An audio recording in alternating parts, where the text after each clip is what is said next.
Hi, everyone. Welcome to Office Hours. If you're watching on YouTube, you can find out more about what we do at officehours.global.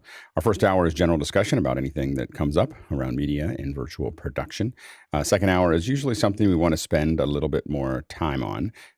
Today and the rest of the week, we'll be talking about what do we want to do for the rest of the year, rest of the quarter, rest of the month, all of those things we're taking a look at. So we're discussing today, Wednesdays, as we go into the new year, are going to be focused on everything from media, animation and 3D and photogrammetry and those types of things. So think about what you might want us to discuss as we look out into the year. What are the trends? What are the things that we'd like to cover? What are the applications we'd like to see? All of those things, and put those in as suggestions. So these aren't questions today about things you're trying to solve. These are really things that you'd like to discuss in the future. So we're going to be discussing that in the second hour. Tomorrow we'll be discussing artists and so on and so forth that we'd like to bring in. That's more of the artistic view. And then Friday, more nuts and bolts. How do we actually do this thing? And it can be anything from setting up our Zoom accounts and videos and events to how to set up wiring or how to ship things. Those are all things that we're going to be talking about on Fridays. And then, of course, on Saturday, we have education. First 2 hours are not broadcasted, but then the third hour will be actually broadcasted. And we're going to be doing kind of a deep dive into Keynote this Saturday at 10 a.m. We're doing more and more in after hours, so stay tuned for that. Today at 10 a.m., we have kind of an off-the-record discussion with someone who does fair bit of work in racing and video. So that's all I can say on YouTube. So anyway, I'd highly recommend checking that out, 10 a.m. Pacific time today. That will not be recorded or broadcasted. We also have the birding discussion that's going to happen at 2 p.m. Pacific Standard Time today. And then tomorrow we'll talk about camera matching at noon, and we're going to talk about Isadora at 2 p.m. all Pacific Standard Time. So that's coming up. And these are the kind of the building things that we're doing more and more in after hours. And note that those will all be in breakout rooms. So they won't be in the general session. So you'll need to jump into the breakout room to check that out. All right, let's jump into the questions. Bill, what do we have? Good morning, one and all. First one comes from Scott Mueller in Germantown, New York this morning, and he says, are gaming PC towers a good choice for vMix computers or Isadora media servers? Seems like pre-built towers are the most available option these days. Been looking at Intel i7s with an RTX 3080 GPU. Go ahead, Stuart. Yes and no. If it's a gaming tower that is the ones with the carry handles, that's useful because you will be carrying this PC out to wherever you're doing work. If it's one that is just gaming with RGB LEDs all over the place, no, don't waste your money. Just get a boring beige box and be done with it. You're not going to be looking at the flashing lights inside the computer while you're doing this. I would actually swap out the RTX 3080 for something along the lines of a Quadro A4000, A5000, simply because it has more hardware-based NVEC encoders for doing your H.264 encodes. Go ahead, Courtney. Well, if you can wait, Intel just announced day before yesterday a whole bunch of new CPUs, the 12th gen Core Adler Lake. Or GPUs, right? Both CPUs okay. and with onboard GPUs, but mainly CPUs.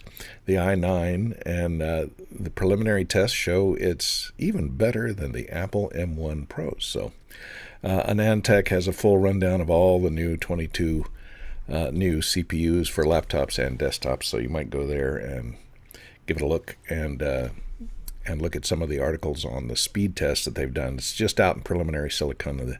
They probably won't ship till later in the year. So there's that caveat. Go ahead, Rupert.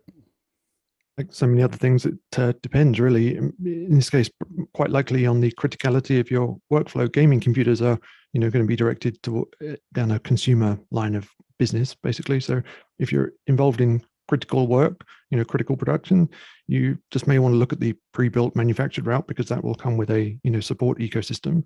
And if you're purchasing equipment like this, you want to keep in mind the rule that one is none. So really you want to be looking at buying two of something so you have a backup. And I'd be looking at, how quickly can my vendor or my supplier swap out my backup if I have to fail over to my backup. I want to get my backup replaced, next day. So you just need to bear in mind those support systems around that. All right, next question. Next one comes to us from James Hutchinson in Dublin, Ireland. And the question is, when Mukana is reset each day, could the second hour tag also be updated at the same time?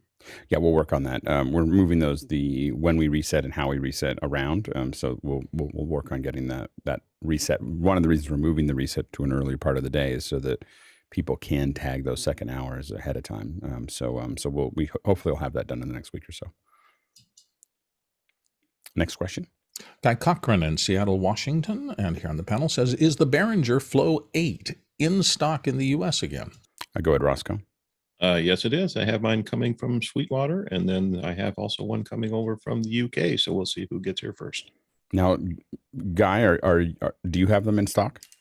No, we're not a Behringer reseller, but I was just wanting to let everybody on the panel and attendance know that they're here. So it's cool to see them back in the U.S. And Sweetwater's the only. Are they the only company selling them right now? B&H as well. So yeah, B&H. Okay. But Sweetwater definitely has them. So get them now before they're gone.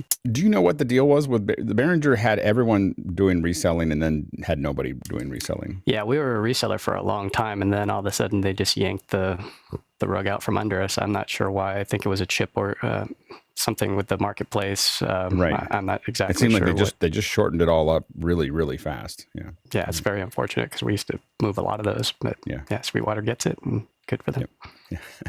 Next question. Next one comes from Noah Sargent in Fullerton, California, and he says, is there a good rule of thumb for compression, specifically for front of house in live music? Do you tend to add compression to some inputs, most inputs, or what? Go ahead, Chris.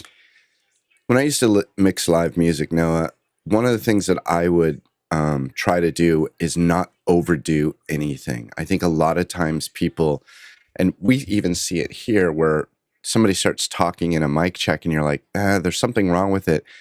And as they turn off certain portions of their audio chain, if you're listening critically, you don't hear a really big difference. So then my question is, well, what did you think that thing was doing? And I think a lot of times people are like, I got to compress this and do this and do this. And they're not actually listening. So I don't think there's a rule of thumb for anything, but I will tell you that I used to compress individual channels if they needed. Sometimes I would compress like a submix, like say the drum submix. That can be quite helpful. And then sometimes people even put, limiters and compressions on the full left-right output. Not usually in live music. Next question. Noah Sargent is back again from Fullerton, and this time he says, what are your go-to simple front-of-house vocal effects for a house of worship, full band setting, and what about instruments? Go ahead, Roscoe. A little bit of reverb underneath vocals while they're singing. Make sure you turn it off when they start talking, otherwise it sounds bad. And some compression on the drums. Those would be my two to start with. Next question. Next one comes to us from Jacob Goodnight in Indianapolis, Indiana. He said, is Internet Clicker a good solution to eliminate the dreaded next slide, please, for presenters advancing slides in a virtual event? Does this work well for multiple presenters sharing the slide control? Good, David. Yeah, I found both Internet Clicker and OctaQ really good. You can deploy it to as many presenters as might be, and as a manager of it, you get your own portal so you can turn it on, turn it off for certain people. Definitely worth looking at it. Subscription-based, but solid. Go, Rupert. I've heard good things about Internet Clicker. Also, it's obviously a popular use case, this problem. And Zoom, actually, if you're doing an event in Zoom, Zoom has a new feature specifically in Zoom for slide advancement specifically. You don't have to go to the full remote control thing. It's a specific feature just for slide control. So if you're in Zoom, you can check that out also. Next question. Next one comes from John Preto here on the panel from Las Vegas, Nevada. And he says, has anybody experienced getting their iPhone wet while you're listening to MacBreaker After Hours and the volume decreases significantly? I was told there's a mechanical door that covers the speakers if it senses water. What is the immediate fix? Go ahead, Jason. Puddle jumping in Vegas while listening to Office Hours. That's interesting. So, no, there is no mechanical anything at all going on. And my guess is that the surface tension is simply holding the water inside of the speaker. And until it completely evaporates, it will continue to move differently through water than through air. I'll put a link to that effect in Mukana. Bill? I don't know about the last couple of models, but I know before at one point I was told that there is some sort of fabric thing or something inside of most iPhones, in fact, most cell phones, that if you completely submerge it for a while, the technicians can tell. And so you can't just say, oh, it just suddenly stopped working. So some kind of indicator exists down in there, or at least used to. I've done some research and I find that headphones fix the speaker not working on the phone. All right, next question. Next question. Steve Barnes of Simi Valley, California says, I see a lot of talk about using a small digital mixer for home setups. Has anyone played around with using commercial DSP instead? I've been playing with the QSC Cord 110F, tons of DSP, Dante AES67, USB audio and video support if needed, and so forth. Yeah, I think that this gets back to what Chris was talking about, is that most of us have found that we don't need any of that to, in fact, I don't know if, I know that there's some processing going on for some mics, and I'm not sure if it makes it any better. In fact, sometimes I think it actually makes it worse. So, in fact, I would say that processing, a good mic at the right distance, at a pretty raw state. The only processing that I use for my mic is, the noise assist is really valuable to me. So if something doesn't have some kind of noise suppression, then I'm less interested in it. And the only two noise suppressions that I've been happy with are the Cedar and the Sound Devices solutions. And so I think that has eliminated a lot of other options. Go ahead, Chris. I would like to agree with the fact that you were agreeing with me, and and I also would add technique. I think that a lot of times. And something we hear in mic checks where people don't have their equipment set up in such a way that they can adjust their gain and talk into the mic. Oh, here, let me fix my level here. Checking 1, 2. It's like, no. It has to be within arm's reach. If it's not within arm's reach, you're not done setting up your equipment. Well, and one of the things that I used to use a lot of processing for my voiceovers and stuff, everything else. And what I found was I was recording raw. I was recording the raw footage and then doing processing later. And then I realized how little I was doing when I got the mic that I liked and I got it in the right position. I didn't really need to do anything else to it. And so it was, what was interesting. That's what got me. But I had like a stack, of exciters and all kinds of other stuff that was all like processing my voice, and I was tweaking these little things. And then I just realized that I was okay with the raw version. And I think a lot of it also had to do with reading a bunch of stuff from NPR of how they do very little. They do just very little processing on, and it's kind of considered the NPR sound, is that they do very little processing and they just get the mic where they need it, the right mic in the right place. Go ahead, Chris. And to be clear, when I said technique, I meant, just mic technique. Like, is your mic in the right spot? Do you overproject? I know that Mr. Fritchie, this morning, Chris was a little frustrated, and didn't need to be, Chris, but that the frustration was totally affecting the levels that were coming out. And besides, Alex, having all that gear is just cool. You have to have a rack full of gear next to you. A rack of gear is often great. Yeah. Next question. Ike Potter in Hanover, Germany is coming in next. And Ike says, Roland has just announced the UVC-02 web presentation dock, $295 in March 2022. Seems like a nice all-in-one solution for a clean desk. Any thoughts? Go ahead, Noah. Yeah, so I looked at it briefly. I'll do a quick little demo here. But so you have an XLR input, and then you have an HDMI input on the back. So, and you also have some outs and ins. So basically it's a little desktop mixer where you can, adjust the levels on different things. You have some hard buttons here that are, supposed to mute or stop your video, start your video, that kind of thing. And it's $295 right now. So it looks pretty promising. Obviously we'll need to get it in our hands to really look at it. But yeah, Roland's kind of fallen behind. So hopefully maybe this is something that they could be back in the game with. It is nice. It's similar to the web presenter that Blackmagic makes, but really designed for the presenter to sit there and be able to. I do think that Roland, whoever's developing their devices, is really thinking well around. They have a strong understanding of what makes us different. Like, how can we produce something that is going to hand the user something that is distinct and very specialized to what they would need. I'm not sure if this is, I'd have to test it and play with it. Maybe we get some folks on from Roland, because I think it actually would make sense to talk to them a little bit about some of the new devices, because they're pretty interesting. I like what they do. I will admit that I don't use a lot of Roland stuff because I need something that's more generalized that I can use for lots of different things. But I can see where they're really finding these niches that aren't served well and producing pretty solid hardware for it. Next question. Next one comes from Rupert McCrae in Dallas, Texas, here on the panel. Says the daily question at the moment is, any worthy news about or from CES, the Consumer Electronics Show in Las Vegas? Go ahead, John. I watched the Sony keynote last night at 5:00, and they talked about their 2 new cars that they're producing. And then they talked about how great Sony Pictures is, and then they snuck in real quick Venice 2. And so the Venice 2 8K looks pretty interesting. It's still probably too expensive, but they had like 30 seconds on this, and then they switched over to how great their movie company was. Probably 30 seconds on it because they meant to say that at IBC. There was nothing there before. Yeah, but the Venice 2 looks really good. Go ahead, Noah.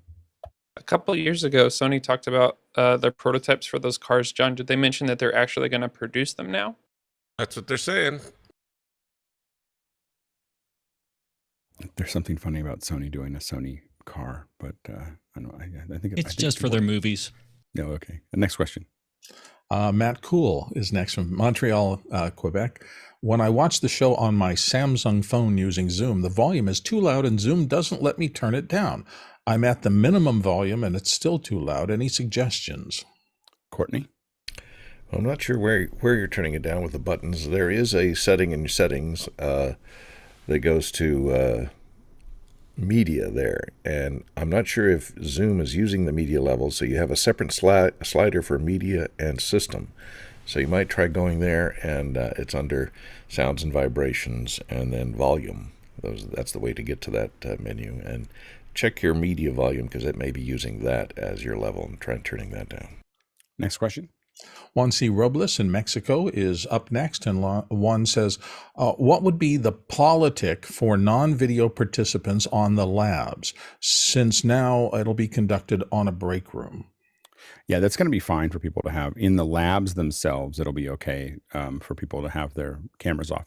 The reason we didn't want cameras off before is because the breakout rooms were really ad hoc, and people were just kind of wandering in, and people were just having general discussions, and what would happen is you'd end up with 1 or 2 people and like 50 people that had their cameras off, and it just felt weird. But with labs, we will expect as many as 60-70% to just have their cameras off if they want.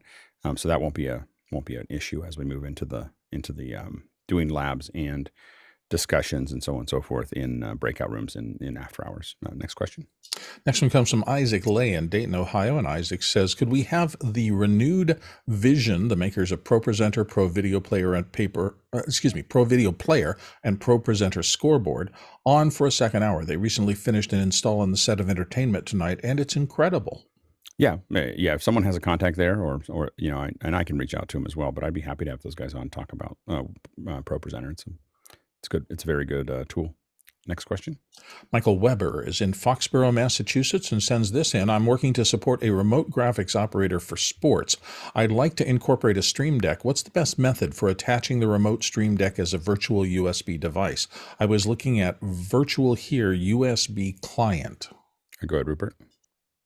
There are some USB over IP solutions out there. It's certainly possible, but a little bit may depend on whether the remote access mechanism you're using already supports it. I mean, whether you're using Parsec or TeamViewer or whatever you're using, some of those things, or even now RDP, some of those things will have some built-in support for passing USB devices. It'll also depend a little bit. If you're using Companion, then you have maybe have some opportunity there to do something at the networking layer rather than having to do it at a USB layer.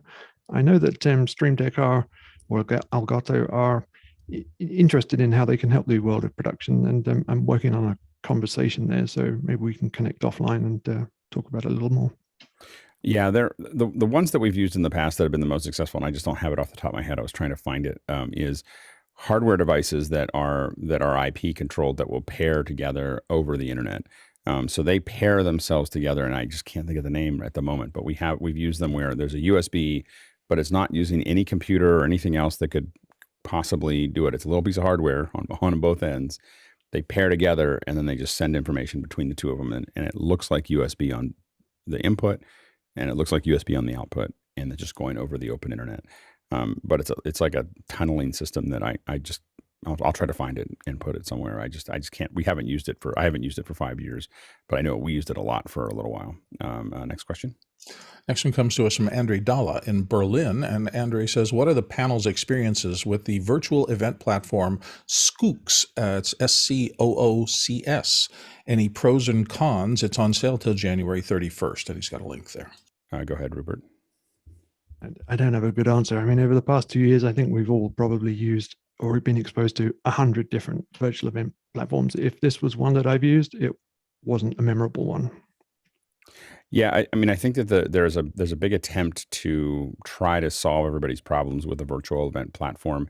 I think that at least within this group, we tend to lean towards kind of developing something, oftentimes inside of Zoom, but developing something that we're controlling, that we kind of hand build, for those events. And so a lot of us don't have as much experience with some of the event platforms, because a lot of times so far, when I talk to folks about it, they end up getting kind of backed into a corner. Like this is what it does, but it doesn't. This is all it does. So if you have to agree with everything that's within it to have it work for you. Next question. Next one from James Hutchinson in Dublin, Ireland. Has anyone tried shortcuts by, it looks like Sentinlight? It allows you to add Apple shortcuts to Stream Deck buttons. How could this be useful? And he's got a link there. I haven't seen it. So this is it lets you drive Apple shortcuts directly from the Stream Deck. Yeah, it's a plugin for the Elgato software that I don't install anymore. Right. It's it looks cool. Like something that would actually, if it did that effectively, it'd be interesting. So we'll have to do some more research. I don't know if I'm not familiar with it at all. Next question. Bo Cordell in Charleston, South Carolina is up next, and Bo says, "I'd love to hear from anyone using a teleprompter for Zoom. How do you set up your desk to easily face the prompter during calls, but still face your main monitor when doing deep work?" Go ahead, Tony. You surprised me. I wasn't expecting to go first. I am using the one can 1200 teleprompter. It is directly in front of me. I have my main monitor to the side, but what I do is anything that if I need to bring in panel view or something, because it is 12 inches, it's a little on the small side. So if I need to bring something in, I will bring it into the teleprompter. If I'm reading notes, if I'm reading a manuscript, if I'm reading scripture, whatever I may be doing, I will bring it actually into the teleprompter and I will use it that way. Go ahead, Noah. Yeah, so I also have a teleprompter. Let me see if I got this here. There we go. So I have a 24-inch teleprompter from Prompter People. Originally had the 12-inch, which I expanded out to because it was sitting in my garage and I figured I'd utilize it. So in the prompter, I usually keep the external screen, and because my camera sits kind of lower, I have it kind of in the lower section there. You'll also see under me, I have an Atomos Shogun and then the MixPre 3. So that allows me to kind of quickly glance down and see what my controls are. And I created a little standing piece here for that, so it could sit right on my desk. And then off to my right, I have my main monitor. It's a 42-inch television, actually. So basically, when I'm doing Zoom calls, I'm here, and then I can slide over and face my main monitor anytime I'm not on a Zoom call, essentially. So, yeah. Rupert? I don't have mine set up right now, but the way I had it, which worked quite well, I just haven't got it back in. So my normal regular workflow is based around having three 24-inch monitors in front of me, one in the middle and one either side. That doesn't change. What I did with my prompter, I had a 12-inch and I tucked it just behind my center monitor, and then had my camera right there. And then I basically used it for active speaker and sometimes some notes. So that's how I used it, and I just found that was the best way to have it and not disrupt my three triple monitor setup, which I never want to move. Good guy.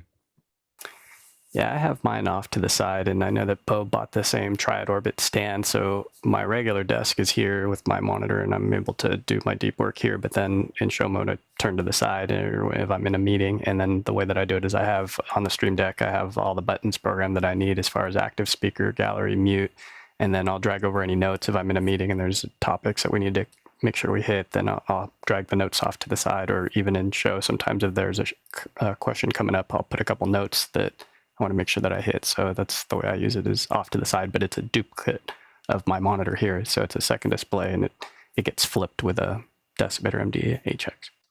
Go ahead, Jason. I think it's been nailed. I'll yield time. Mitchell? I like to set it up so that I have a smaller monitor. Sorry about the time tunnel, but I'm using an iCan home.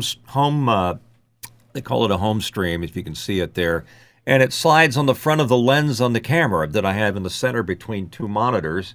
And I also have a smaller monitor below it so I can keep track of specifics. And if I want to put notes there, off to the right, it's my M1, and over here it's the multi-view on the Atem. And I like the iCan. It allows me to make the eye contact, which is so important. And the monitors I have around me are close enough that I can put notes wherever they have to be. Go ahead, Bill. So let's see if I can do this. This one is my teleprompter monitor, so the camera is directly behind that. I use my laptop for my main interface screen, and then I have a big monitor floating up top, which is what my clients, if they come in, I mean, there are fewer of them these days than there were before, is above it. So that's the process for me splitting out what I'm looking at and making sense out of it all. All right, next question. Next question comes to us from Eduardo Augustine in Panama. He says, what are your thoughts on using M1 Mac Minis for Zoom calls and Blackmagic Atem software control? Can I go with a secondhand cheap Mac Mini? Go ahead, David. I'm pretty sure you can. I'm using a 2018, I think it's a i5 for Zoom calls. Works fine. It depends on how many screens you're trying to output to and the complexity of the calls you're trying to make. But yeah. Go ahead, Mitchell. My exact same setup. The M1 Mac Mini is a wonderful device. It's very inexpensive and getting cheaper all the time. And the Atem software. So having one monitor for the M1, and as I just explained, having the other one for the speaker view going into my teleprompter, and then another one for the Atem. It's a perfect setup for me. Go ahead, Noah. As far as the Atem setup goes, the Atem does a lot of the heavy lifting when it comes to that camera encoding. If you're doing an HDMI camera, right? And then as far as the Mac side of it, look at refurbished from Apple.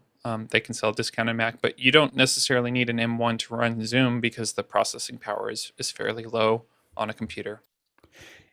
Yeah, I mean, what I will say is that the i5s are, I mean, they can work, but I think you may see lower frame rates, in those that they won't hit right on. You need really an i7 or above to get the kind of frame rates that you would, a full frame rates out of the Mac Mini.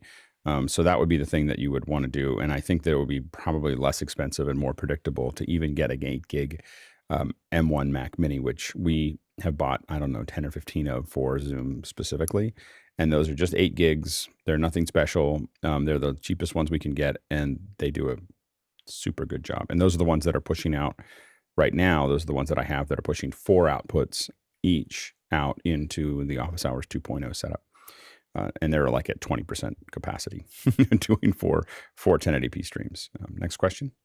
Next one comes to us from Eduardo Augustine in Panama. And he says, I'm currently using a PC with OBS to send to Atem Mini.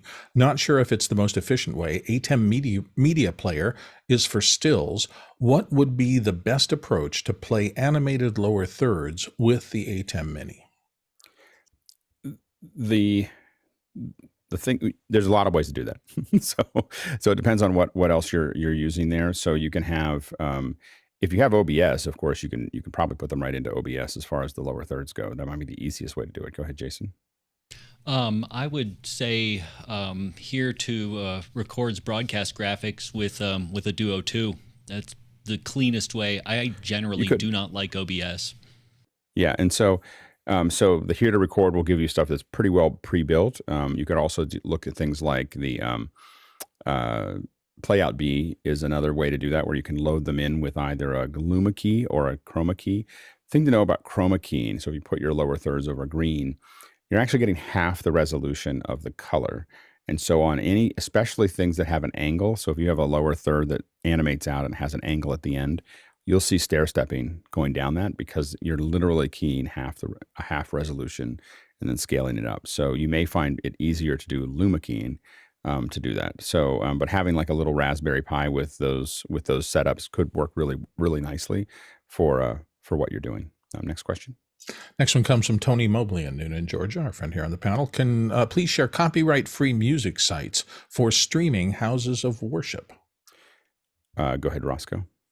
Yeah, is this for playback into the stream for accompaniment, or is this to actually be performed live during the stream? I think that's, as I do searches, I'm finding, you can find some royalty-free sites that, meaning that you buy the library and then it streams out royalty-free. And of course, then we have the ongoing problem of somebody claims it as a YouTube copyright and therefore you get the strike. But I guess that'd be my question, Tony, if you can.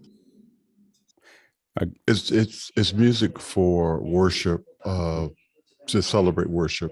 And so currently they're using a lot of copyrighted music during service, virtual service. And we're trying to get away from that to broadcast on YouTube. And is it specifically worship music that you want, or just general music that you want to use? Worship music. Okay.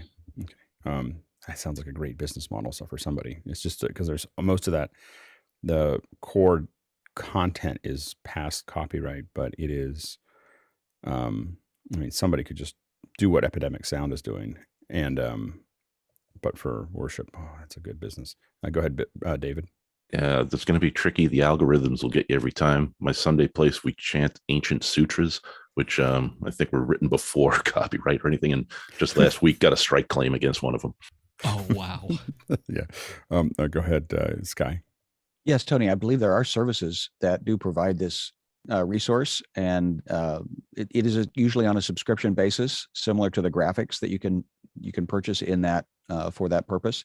So I'll see if I can research that and get that to you. The tricky part is ones that really powerfully manage their their interaction with YouTube. So, like for what we do, that isn't part of a worship service, we use Epidemic Sound for a lot of those things, because it clears you for it. It actually, says it's going to clear you for those channels to make sure that they're actually not enforced. Specifically, but that's I don't know of one for worship. Go ahead, Noah. So, Tony, I would consider doing two things. The first would be you might embed a Vimeo link on a website, and so direct your congregation to go to that website, because Vimeo doesn't have as much restriction as YouTube and Facebook as far as that goes. And then the second thing is, if your team is recreating those songs, then it's a different kind of thing than just playing the music that's been pre-recorded. How many people are watching, Tony? Right now, it's probably less than 20. And is there a reason you're not doing it over Zoom, as opposed to just as opposed to streaming it out?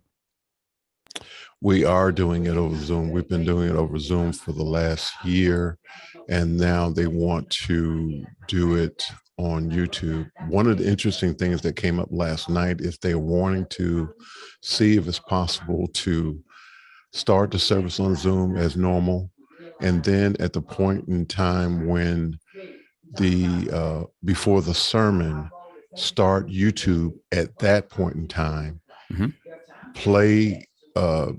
stream that to YouTube, and then at the end of the sermon, at the end of the prayer after the sermon, in YouTube, but then continue to have service on Zoom, so that only I'm sorry. You could totally do that. Yeah, and the thing to think about there is you could also time it a little bit, where you had in Zoom or in YouTube, you can stream from Zoom to YouTube directly, but you could also do an RTMP from Zoom to something else that would let you insert a starting soon slide and a closing slide and instantly switch over to your sermon. The problem with Zoom is you're going to turn it on and there's a little bit of it's spinning up. It's not very long, but it's still spinning up, and there's a little alert that goes on Zoom, but you could have it streaming all the time to a service like AWS or whatever you'd like to do there. It could, you could be using something in the cloud like OBS or vMix or something like that to have something set up, or possibly even Restream, could possibly do it, or even Vidyard.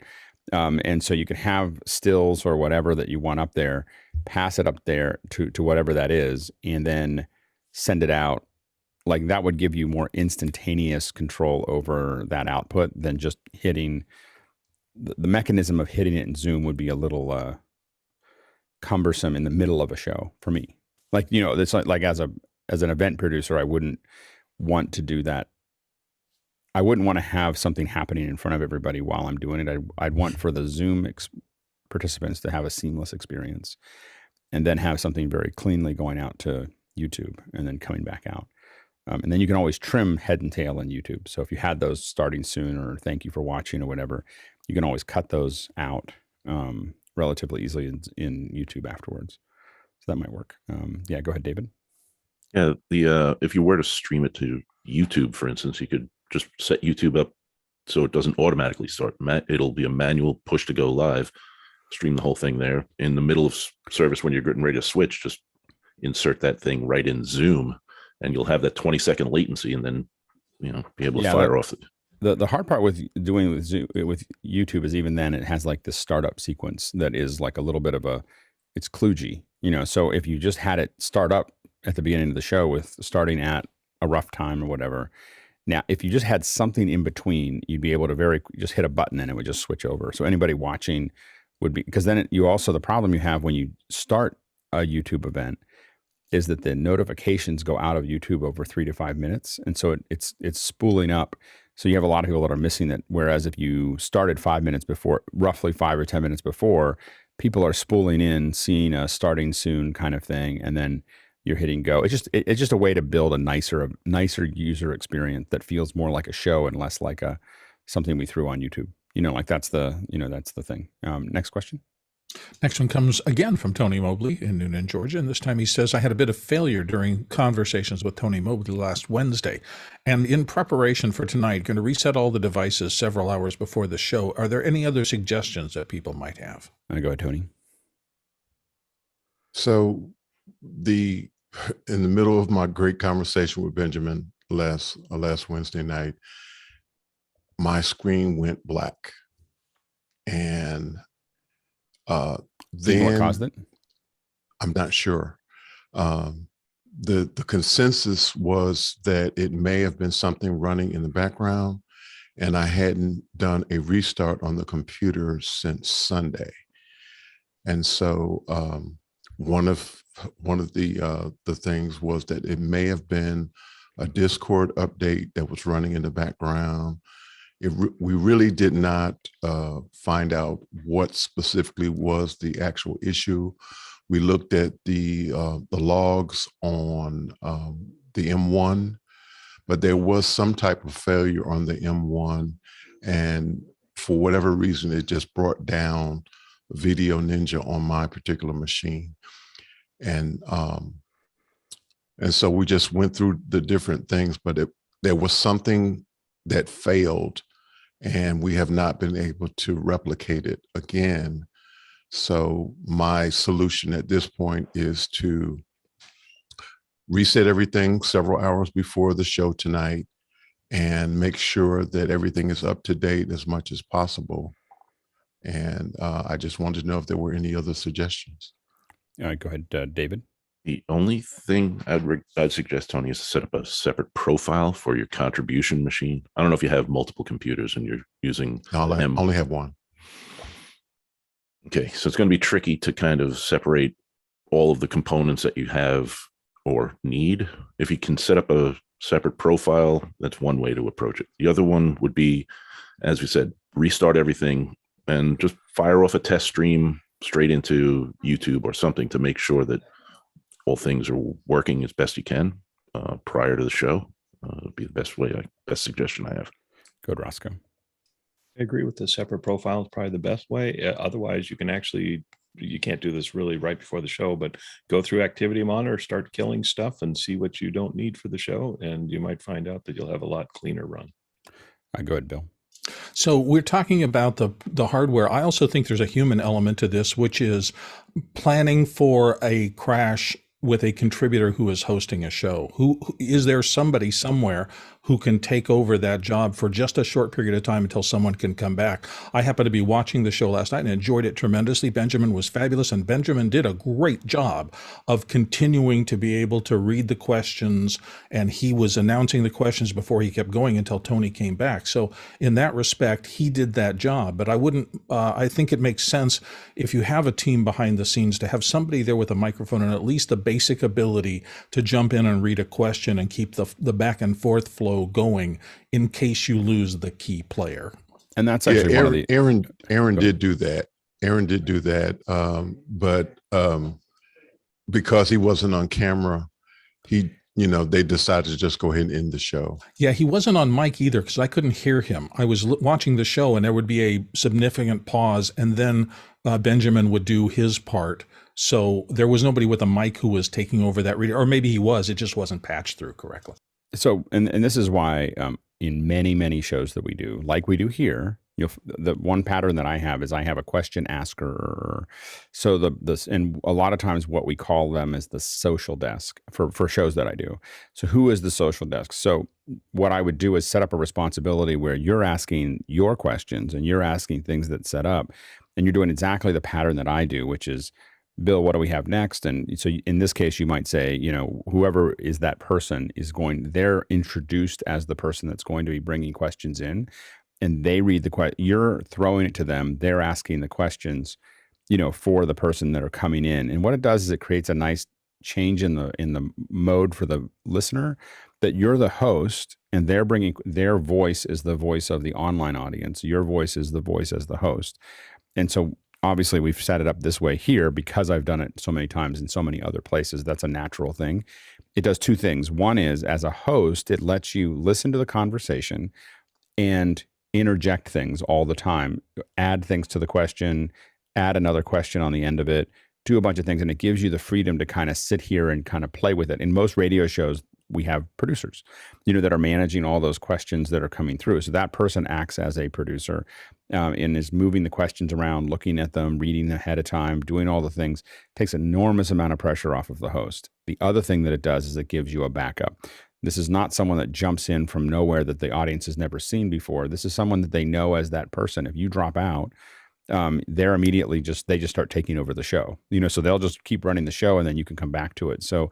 And we've seen that here with us. I've lost internet, and Bill just keeps going. So creating that, but it's more effective, in my opinion, if you make make that person part of the show, so that it's very natural. The viewer will know that there was some kind of hiccup, but nothing major, and you can continue on. And most importantly, you had a great experience. I mean, Ben is an entirely different person to have on, who can just kind of handle himself and do it.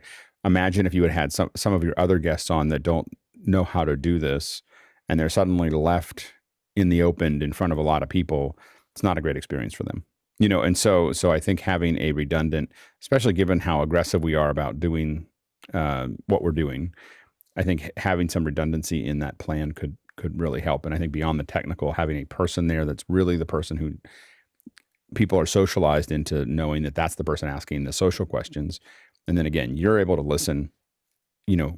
Someone might ask a question, but then you're pulling out more out of it or making comments to it. And that gives you a lot of freedom as a host to do that. Go ahead, Sky. As if I could follow anything with any more information. I guess I just want to affirm again what Roscoe said about turning everything off before the show and including all your extra tabs, turn your Facebook off, et cetera, unless it's using the tool for the show. But I know you're one system there. And again, in my experience, I call that second person the co-host.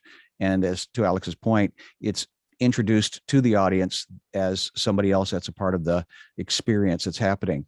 And the third thing would be a physical checklist of, I'm going to do this, I'm going to do that, I'm going to do this at this time before the show. When that people say go physical check, check. checklist, I always imagine like little boxes that I'm going to That's open. exactly. I'm going to open it's this box. Okay, this is the I've got an index card Yeah, right there in exactly. Madeline's kitchen for that exact Yeah. reason. And the last thing I'll say is I know that a lot of people are successful with Video Ninja, but we did a lot of testing with Video Ninja, and I would never use that in a production ever. Like just after the testing that we did and the instabilities that we saw and the weird things that we saw with our computers and I mean, I would never use that ever in a production. Like I know people are successful with it and they use it every day, but it's a high risk platform. So anyway, next question. Greg Gibson in Washington, D.C. is up next. He says, is there a good buy-sell for production gear anywhere outside of eBay, Craigslist, Facebook Marketplace, and so forth? He has a few things he'd like to move. Has this been considered for the Discord? Go ahead, Chris. Yeah, I'm not sure the direct answer to his question, but in KMTN 96.9 in Jackson, Wyoming, used to have a show on Saturday and Sundays. It was for about an hour or 2 hours long. It was called Trash and Treasure. And you would just literally call in the show, and everybody listening would hear what you have for sale, and then you'd leave your phone number and stuff. I wonder if something like that would be awesome for the Discord channel, or at least this group of people, because I know I have a ton of used gear as well, but there's always like an ethics thing of whether we should talk about it on after hours or something like that. But if we could find a way to moderate, that'd be awesome, because not only could they actually show the gear they have, but people could, tune in and ask questions and see it working. Yeah, go ahead, Courtney. If it's audio gear you have to move, there's a number of the professional audio sales places like True Audio has a consignment list. You can list equipment on there for consignment. I think they charge about 18% and take care of all the transaction details and can sell it for you. Also, Location Sound also sells used gear submitted from other people, on consignment, and they will actually, if you ship it to them, they will put it in their store, and people can see it out on display and look at it and purchase it that way. And maybe Guy, I'm not sure if DVE stores accept. I know I've bought used equipment from DVE store and has been quite happy with it. I don't know whether they accept stuff on consignment or if that's just their returns. Maybe he can speak on that. Yeah, Guy, how do you handle used? Prior to COVID, we would take certain items in on trades, and we had some pretty good successes. It all comes down to how good the condition is, and then what we do is we just search on eBay to see what the current, or what we call completed listings sold for. So that gives a pretty accurate indicator within the last few months of what things are trading at, and we'd usually offer 15 to 20% off of whatever that was, because the fees alone are going to get eaten up. But yeah, we would typically just let them trade the value in towards, let's say it was a sound devices mixer, that was the most common. We would get sound devices and electro gear in from audio guys, and then just flip it back on eBay. And we don't really make money on it. It's just the way to get people to get the new thing that they want. Right. Absolutely. Yeah, go ahead, Noah. Yeah, and something I'm sure we've considered too is like if there is some sort of setup, there's liability there too. So if there's a piece of gear that comes in that doesn't work or what have you, like I'm sure that could be a headache in itself. But I'm very pro used gear. I would say 60% of what I have is used. But yeah, it's just something to consider. Yeah, I think eBay is probably a pretty good one. I know that Jan Landy, who's been in our group, you can probably find him on for audio gear. Also, that's what he specializes in, and so he does that a lot. We will not anytime soon have any kind of marketplace or any support within the community to buy and sell used equipment, and that is mostly from a social experience of if everybody used equipment is fissionable. Like it's just, a person gets it and doesn't feel like they got what they needed, or the person who sent it, the person who said it was fine when it left here. And then what you end up with is this kind of unwrapping of a community, which I've seen in a couple different places where you get 2 or 3 people that are angry at each other over something that was like $80, and so the reason that we've stayed out of it is because from a social engineering social perspective, it's not a safe place to be. I'd rather have strangers selling things to each other. so then people doing it that way, because it creates lots of potential for unhappiness. So anyway, that's probably not something we'll delve into here. Next question. Next one comes to us from Alton Christensen in Brooklyn, New York, and he says, what's the best drill bit for destroying hard drives that I can get at Home Depot? Go ahead, Stuart. Actually, it's a very strange looking drill bit. It looks like that. It's called a ball peen hammer. The reason for this is it has a dome shaped on the end. So when you whack the outside cover, it shatters anything inside. So it is equally as effective with spinning disks as it is with circuit boards in SSDs. Go ahead, David. Yeah, for industrial applications, I would recommend the industrial shredder from Untha. It'll take hard drives and destroy them quite thoroughly. That is awesome. How much does that cost? I have no idea, but I've always wanted to jump into it. We had to destroy 2,000 drives, and I would have paid for that. Nothing. It would have been totally worth it to have and that. it's pleasing to watch too. After a while, you'll see them throw couches, or I've seen large ones where they throw cars into them. You know, like they Yeah. just drop a car and it just comes out in pieces. Go ahead, Rupert. Yeah, I agree with both of those suggestions.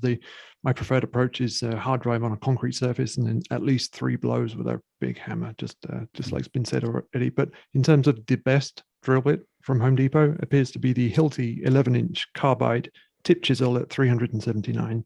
Of course, you'll need the Hilti drill to go with that. But also in other states, there are other solutions also. Jason? I would say a sharp 1/4-inch bit will do it nicely. The things that I would add to this is the point is to destroy, to shatter the data platter. So put the hole in the drill, but use a drill press and wear eye protection. I'm going to say that again. Wear eye protection. You really can lose an eye. A friend of mine worked at a place that their standard was I think there were 5 3/4-inch holes in the drive in a star shape, and then 5 hits with a sledgehammer, and then it was something like 5,000. They had 555. It was like 5,000 degrees, and then they put it in a basement storage. They didn't leave this facility, but that was the secure solution. Next question. I use carbide tips. Next one. It's not up. There we go. Okay. First, Eric Price, Kansas City, incorporating a color checker card like X-Rite in post to correct video color seems pretty straightforward. Would you only use beforehand in live streaming, or could you correct it on the fly like a Zoom green room, like in a Zoom green room? Go ahead, Roscoe.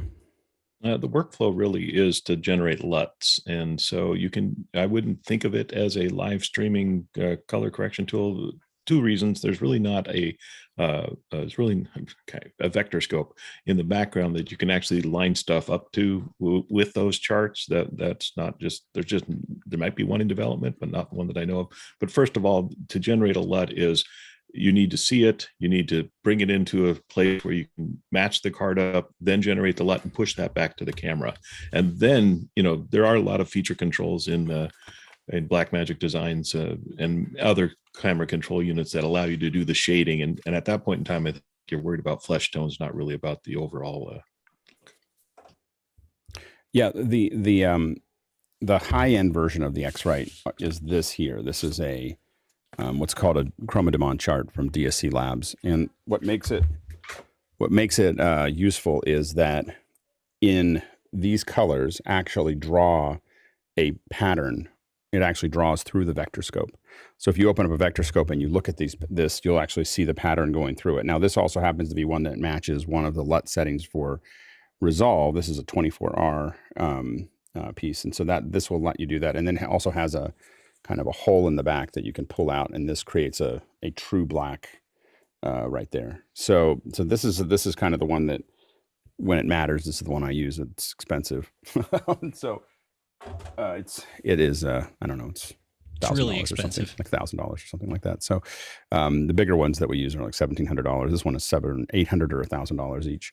The X-Rite ones work great, except again, as you can, when you're doing it, you're really matching the 2 cameras together. The X-Rites are hard to do that with. The X-Rites are better of shoot footage with all of your things ahead of time with the X-Rite on it so that you can correct it in post. So that's how you're going to, and that's going to be the best way to do that. The funny thing is, and Ben, who we were talking about earlier, had come up with the idea that I have to admit that I hadn't thought of. So print out just all those colors, a whole bunch of colors that go across it over a straight line, then do a transition from one camera to the other that splits that.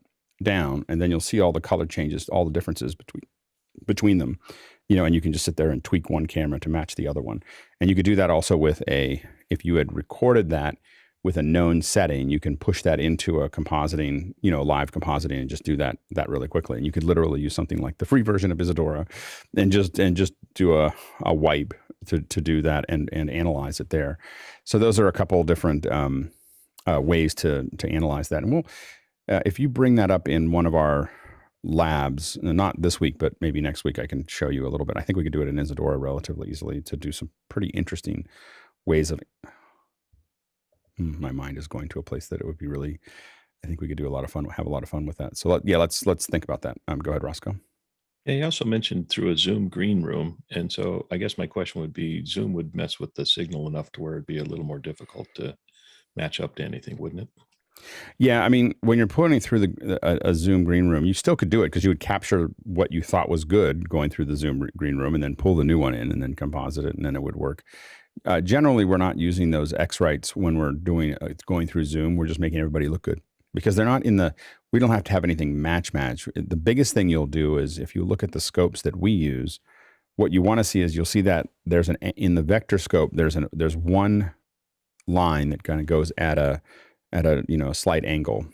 So from straight up like 15 degrees over, that is the skin line. And what you can do is if you're trying to correct something, you can simply rotate the color wheel so that skin line hits. And that's going to fix almost everything that you have there. And you can see that in our scopes here that David Brady has up there.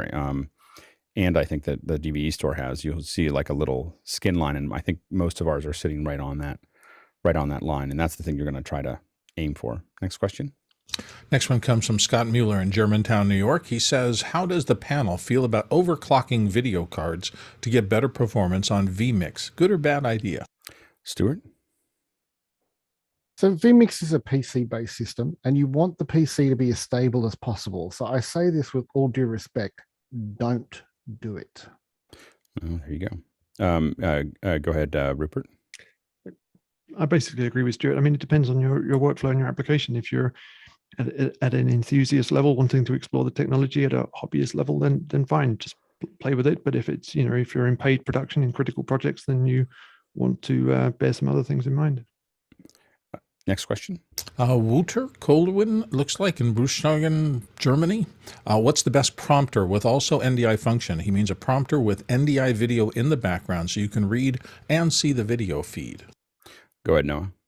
So I don't think there's a teleprompter on the market that currently accepts NDI by itself, right? So a standalone prompter that can receive NDI, at least to my knowledge. However, I do have two workarounds for you.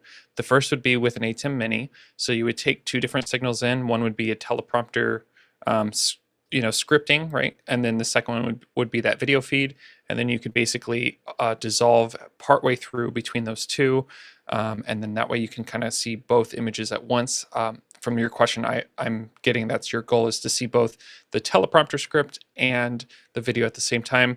The second way to do that, if you are using NDI, would be to use an HDMI input right into that teleprompter from a computer, and in that computer you could receive NDI from whatever source you're creating, if it's vMix or Wirecast, what have you, and in that software program you can basically cross dissolve between those two inputs. Go ahead, Courtney. One cheap method of doing this, we've done it a couple of times, is use your regular teleprompter with your script on it in the monitor that's below the glass. And then if you have room behind the glass, if you've got a smaller camera, you can put a small display, like a 6-inch display next to the camera or underneath the camera, and you'll see it through the glass and through the and so you'll see your text superimposed over the monitor, and you adjust the monitor's brightness to take it down to a level where it's not too distracting. However, I can tell you, putting scrolling text over the top of a video image is going to make people nauseous. Go ahead, David. Yeah, I've been messing around with the NDI Studio monitor. I know you can flip things, and you can also add overlays. And if it had alpha, that might be able to do it, but that sounds like a vexing question, to be quite honest.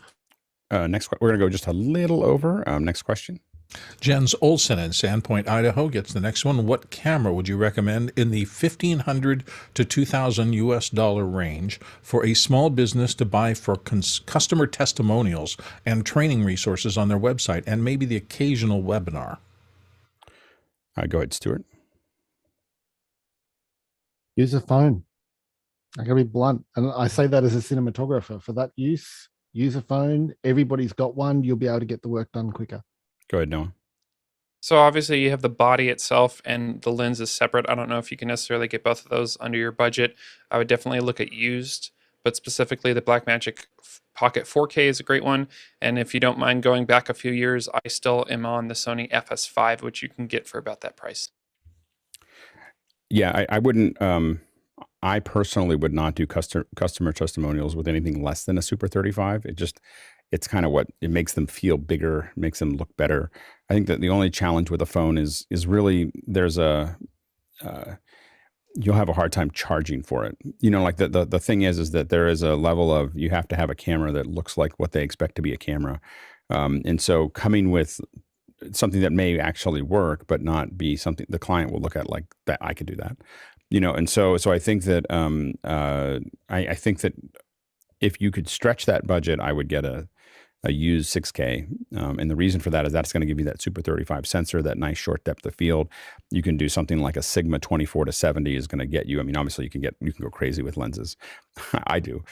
So, there's other lenses that you may want to use, but I think for the money, it's the best camera out there at the moment. Go ahead, Roscoe. And a bunch of China balls, because any camera will look better with good lighting. Yeah. Yes, big soft lighting is good. Next question. Wouter from Bunschorten is back, and he says, can you give an advice for the best cable label printer? Go ahead, Jason. Oh boy, I'm going to pull a Mickey. It depends on the kind of label that you are printing. For the desktop, I really like the QL1110 NWB in the field. This one will do just about anything, and yes, it does have a cable on the side. And who makes it? This is the Brother PTE550W. It also does Wi-Fi, which is really handy, and it can take in a database or a spreadsheet, and then you can just pull out the labels. I want this line, that line, this line, that line, and build it in real time. Also, the dymos are decent, and there's a Brother that tends to be a little bit better at this, and I don't remember the model of that one. Yeah, since you said best, I'll let David. I think David and I will agree. Go ahead, David. Yeah, I don't have the graphics ready, but Brady is a name you can trust when it comes to labeling. Brought to you by David Brady. No relation. BMP51. BMP51 is the one you're looking for. Go ahead, Doug. Yeah, so I label everything in my production truck, and I use the Rhino 4200. Mm-hmm. You can buy the black on white or white on black, and it's a really, really good tool to label anything that you want. Yeah, the dynos are really good. I admit I got the Brady BMP51. I don't know when, a long time ago, and it is just a beast. It'll print on like metal. Like it's just an incredible printer. Okay, so we are somehow this got rearranged or something. Someone just moved something. Did we just take out the general discussion question? Sorry, I got a little confused here. Opening discussion got moved back down. So opening discussion, by the way, for whoever is managing the questions, has to be at the top. So that's the opening. That's somehow that got moved.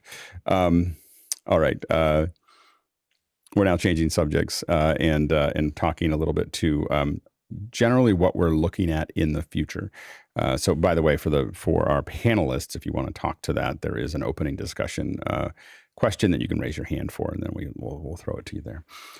Anyway, so the idea behind this is that there's just a lot of things that are coming that are going to affect folks in our industry. And so we really, we're going to combine a little audio and video on Tuesday, and then on Wednesday is going to be kind of more graphics focused. And so it's a mixture of whether it's USDZ, motion graphics, animation. It's a big it's a big group of things that we're going to talk about. So we're putting a lot into it. So we're not giving it a bunch of, you could do something different every day for this group, but we're going to give it one day so that we can talk through those things, because I think that 3D is going to affect our video more often. USDZ is going to be a big deal as we move forward, but also just lower thirds and animations and super sources and all those other things that we kind of couched into video in the past. We just want to give it its own day. Photogrammetry, object capture, LiDAR, all those things are things that I think we could use more as users. So understanding how those all work. Like I was just talking to a client, and we have a bunch of locations they want to shoot at, and I immediately was just like, well, can we send a LiDAR? Can I rent a LiDAR and just send it to each location so that I have all that information? And that's as a video producer, not as a 3D person. I just want to be able to, it's much easier for me to plan if I just have the 3D model of the space. So those are the kind of things that I think that we want to like look at, the wide range of how 3D and animation affects us. Go ahead, Chris. Yeah, I know for me, I'd like to see more After Effects stuff, what people are messing with in After Effects and how we could use that. The other thing is I've been watching a lot of videos lately on, I don't know what you call it, but the entire room is a green screen, and they're viewing live through the camera feed. They're seeing the Unreal environment while the actor's standing in there. I'd love to start figuring out a way to start doing that, or at least a discussion. I don't know where to start in Unreal Engine. I know Nick's done his class, but and just part of this is we'll try to get Nick back to come back and talk to us once, in the time that he can make available to us. But I think that we're going to try to pull him into this mess, and to talk more about Unreal and XR solutions like what you're talking about there. Go ahead, Sky. Well, I think we're also exploring the why do we need it, and the consequent of your examples of, do we use it in a show? Do we use it as the show? Do we use it to support the show? And so your use cases, where in the visual do you use which tool? Not every film needs a drone shot. Not every film needs a graphic, or does it, because you don't have the content otherwise to help you tell your story. So I like the idea of use case for the product that you're creating. Speaking of use case, we have Nick here now. He just jumped in and joined us, and awesome. They're showing you part of the use case. So that Nick, is your how are you, buddy? Real time. There's a 3D USDZ signal in the sky, and so I thought I'd stop by. Exactly. Somebody said his name 3 times. But what you're looking at there, of course, what you're looking at with Nick is a completely, he's in front of green. Can you lift up the? There you go. There it is. So that's. So there's a good example of exactly what we're talking about there. Go ahead, David. I was just wondering if the lowest barrier to entry, just discussing it, because I recently got an iPhone 11 which doesn't have any of those capabilities, and found a program called Polycam that supposedly can use the camera to kind of map out those 3D environments, and so just entry level kind of stuff would be good for some of the novices in the crew. Yeah, no, and I think that is a Polycam will definitely be something we cover. In fact, in this case, we'd probably try to bring the folks from Polycam on to talk a little bit about it and answer questions. And I use Polycam a lot, so a couple of us do. So I think that's a great example. And again, a lot of times what there's a saying that I repeat over and over again, is that luck is when preparation meets opportunity. And so a lot of this is me seeing a lot of opportunities that are on the horizon when it comes to 3D, and making sure that we're preparing for it, and not preparing every day, not making it the center of what we're doing, but a day a week. It's kind of like NFTs and Monday, like it's like, we'll talk about it, just to make sure that we understand it, and we understand because there's a lot of things that I think we can find. Again, I had a situation with Polycam. It's a good example is I had to get a pipe fitting, and I literally just picked up my phone and just went around the pipe that I needed to do it. I got a scaled version of that pipe piece. I just walked into the hardware store and popped it up and showed it to them. Like, it was my pipe sitting on their counter, and me rotating it around, just going, that's the pipe this is the fitting I'm trying to do. And I was able to measure it while I was sitting there talking to them, they're like, "Oh, I know what that is." And then, of course, they asked me like 1,000 questions about how I did that. It was it took me a long time to get out of the store because they were so excited. They were just that they had so understanding how those processes work, I think would be useful. Go ahead, Jason.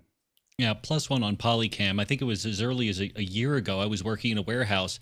I did the entire warehouse and managed to crash an early version of it, but it's now much more stable. That 11 gigabyte capture was no good. The funny thing about Polycam, we need to know these things because it's like I'll scan something really big and then it just acts like nothing happened. Like it all looks good while I'm working on it, and I hit save, and then it's like no, and it's I don't like, remember oh, anything. hi, nice to meet you. Yeah, hi.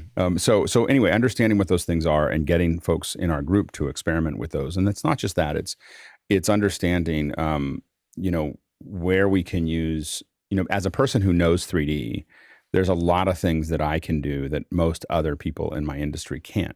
And it's not like I'm doing really complicated things. It's like I'm building, like one of the things that we'll do this month is I'll show you how I'm building these 3D countdown clocks, and I'm going to build. I build countdown clocks in motion all the time right now, 3D countdown clocks, but we're working on doing it in Cinema 4D. And so like Cinema 4D is a good example of bringing some folks in that I know from there, Blender, Houdini, I think that just introducing our group to that, and the other value of having a day dedicated to it, we're more likely to bring more people who know 3D into our group. And what that means is that we'll have more people that, it's not just having a Wednesday that we're talking about things. It's having potentially hundreds of other people in the community that might now be interested in learning video and audio from us, but have a bunch of knowledge like Chris and Nick, and folks that have deep 3D knowledge already, being able to contribute back more to the group. Go ahead, Nick. Yeah, and I think one of the things that all of these themes are leading to is having a project in mind. Like if we're talking about how to get started and start playing around with this, I usually find it's useful not to just sit down and I want to learn this piece of software, I want to learn this technology, but I want to find this pipe, and so I'll use a 3D scan. And using iOS LiDAR scanner is a great way just to create a 3D model of anything. One of the things I want to do is I have a astrophotography mount. Merry Christmas to me. And I'd love to 3D model this. So I'll just iPad scan it. And then, Blender's a free tool and Unreal's a free tool. There's so many. And actually now Omniverse is available free. There's lots of low barrier to entry ways to get started. And you just have a goal and chip away at that goal. Right. And I think that's for us, that's one of the big things that I'm thinking about is, how do we get to a point where I'm not trying to have us become 3D artists necessarily, but how do we incorporate 3D into what we're doing? And that's going to become more and more important as we move into what we call the metaverse or whatever that becomes, and NFTs and, all those other things are all things that it's important for us to know. And again, the simplest things of, I just want to add a 3D lower third, or I want, those types of things are things that we can actually work on there. Let's go ahead and jump into the first question or suggestion. Okay, it comes from Brad Moore in North Fort Myers, Florida. He says, submitting a request for 3D USDZ for absolutely beginners. How to start tool chains, beginner workflows, and the like. Getting started sometimes feels overwhelming. Yeah, absolutely, Chris. Okay, so this will take about 2 hours to answer. I'm kidding. Well, again, remember, I know you haven't been on these conversations for the first 2 days. Not trying to answer the question. We're just trying to, what will we cover in a second hour? So I think that I'll work through with you specifically on getting from Chris and I are already talking about this, getting from a basic model to through the pipeline, because Chris actually figured that pipeline out as far for other things that we were doing that worked fairly well. And it's easy now, or easy-ish, but it wasn't before, right, Chris? Yeah, the texturing still is the hard part. So, but if you have a good grasp of Photoshop, if I can just real quick, what we use for texturing for the USDZs is a layer-based system. So it works a lot like Photoshop. The tools might not act the same, but it works the same way. Whereas on the CAD end, creating the model and the materials on the CAD end is usually like a schematic or a nodal Right. base. And that's the kind of stuff It's we would completely kind of, different. and that's the kind of stuff we'd walk through, is really kind of a step by step of let's build. It could be even a simple object. Let's just build a simple object, give it UVs, and put it out into substance. That might be the easiest thing, Chris, by the way, for us to do before we do how the logo got done, is just a little like, I'm going to build a simple object that requires it. And I know that we've done that exactly. Something like that. All right, go ahead, David. I think for the non 3D'er, that lexicon of stuff, because when I was listening in a couple days back and Chris was talking about fillets, I was thinking of fillets, and I was just getting confused there. So where are the fish? Where's the fish? Yeah, exactly. Let's go to the next suggestion. Next question comes from Fleety in Bali, Indonesia. You're right. Suggestion: would a second hour on-camera tracking options and best practices for Unreal or other 3D backgrounds have enough juice to fuel a second hour? Yeah, there's probably a couple second hours there. There's real-time camera, and then there's post-camera tracking, because they work very differently. And so I think that understanding the difference between the two, and then also understanding how each one works and how you may use it is, I think that would be valuable. Go ahead, Courtney. And besides camera tracking, you could maybe bring in somebody like an assistant cameraman who deals with like the ARRI lens data system, and how, sorry about the background noise, the lens data is captured and stored in files and used in 3D backgrounds in post-production, visual effects, and in live. Oh yeah, go ahead, Guy.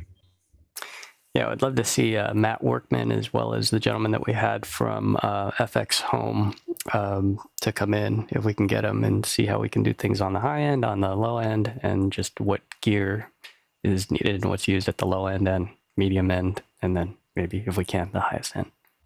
Yeah, I mean, I would love to, like for instance, try to get at some point, once we feel like we're ready, because some of these are, hey, do we want to have a discussion early on that gets us excited about something, but it might be good for us to have some prep before we get there. So, but I think possibly trying to get someone from the ILM team that's working on, those spaces might be possible, having them kind of break down how that actually works. Would be at least a aspirational thing for us to think about. But I would want to do a bunch of hours before we brought them in, so that our questions are more informed. Like we already understand it to some degree before we bring them in, because we just won't be able to ask the questions we could otherwise.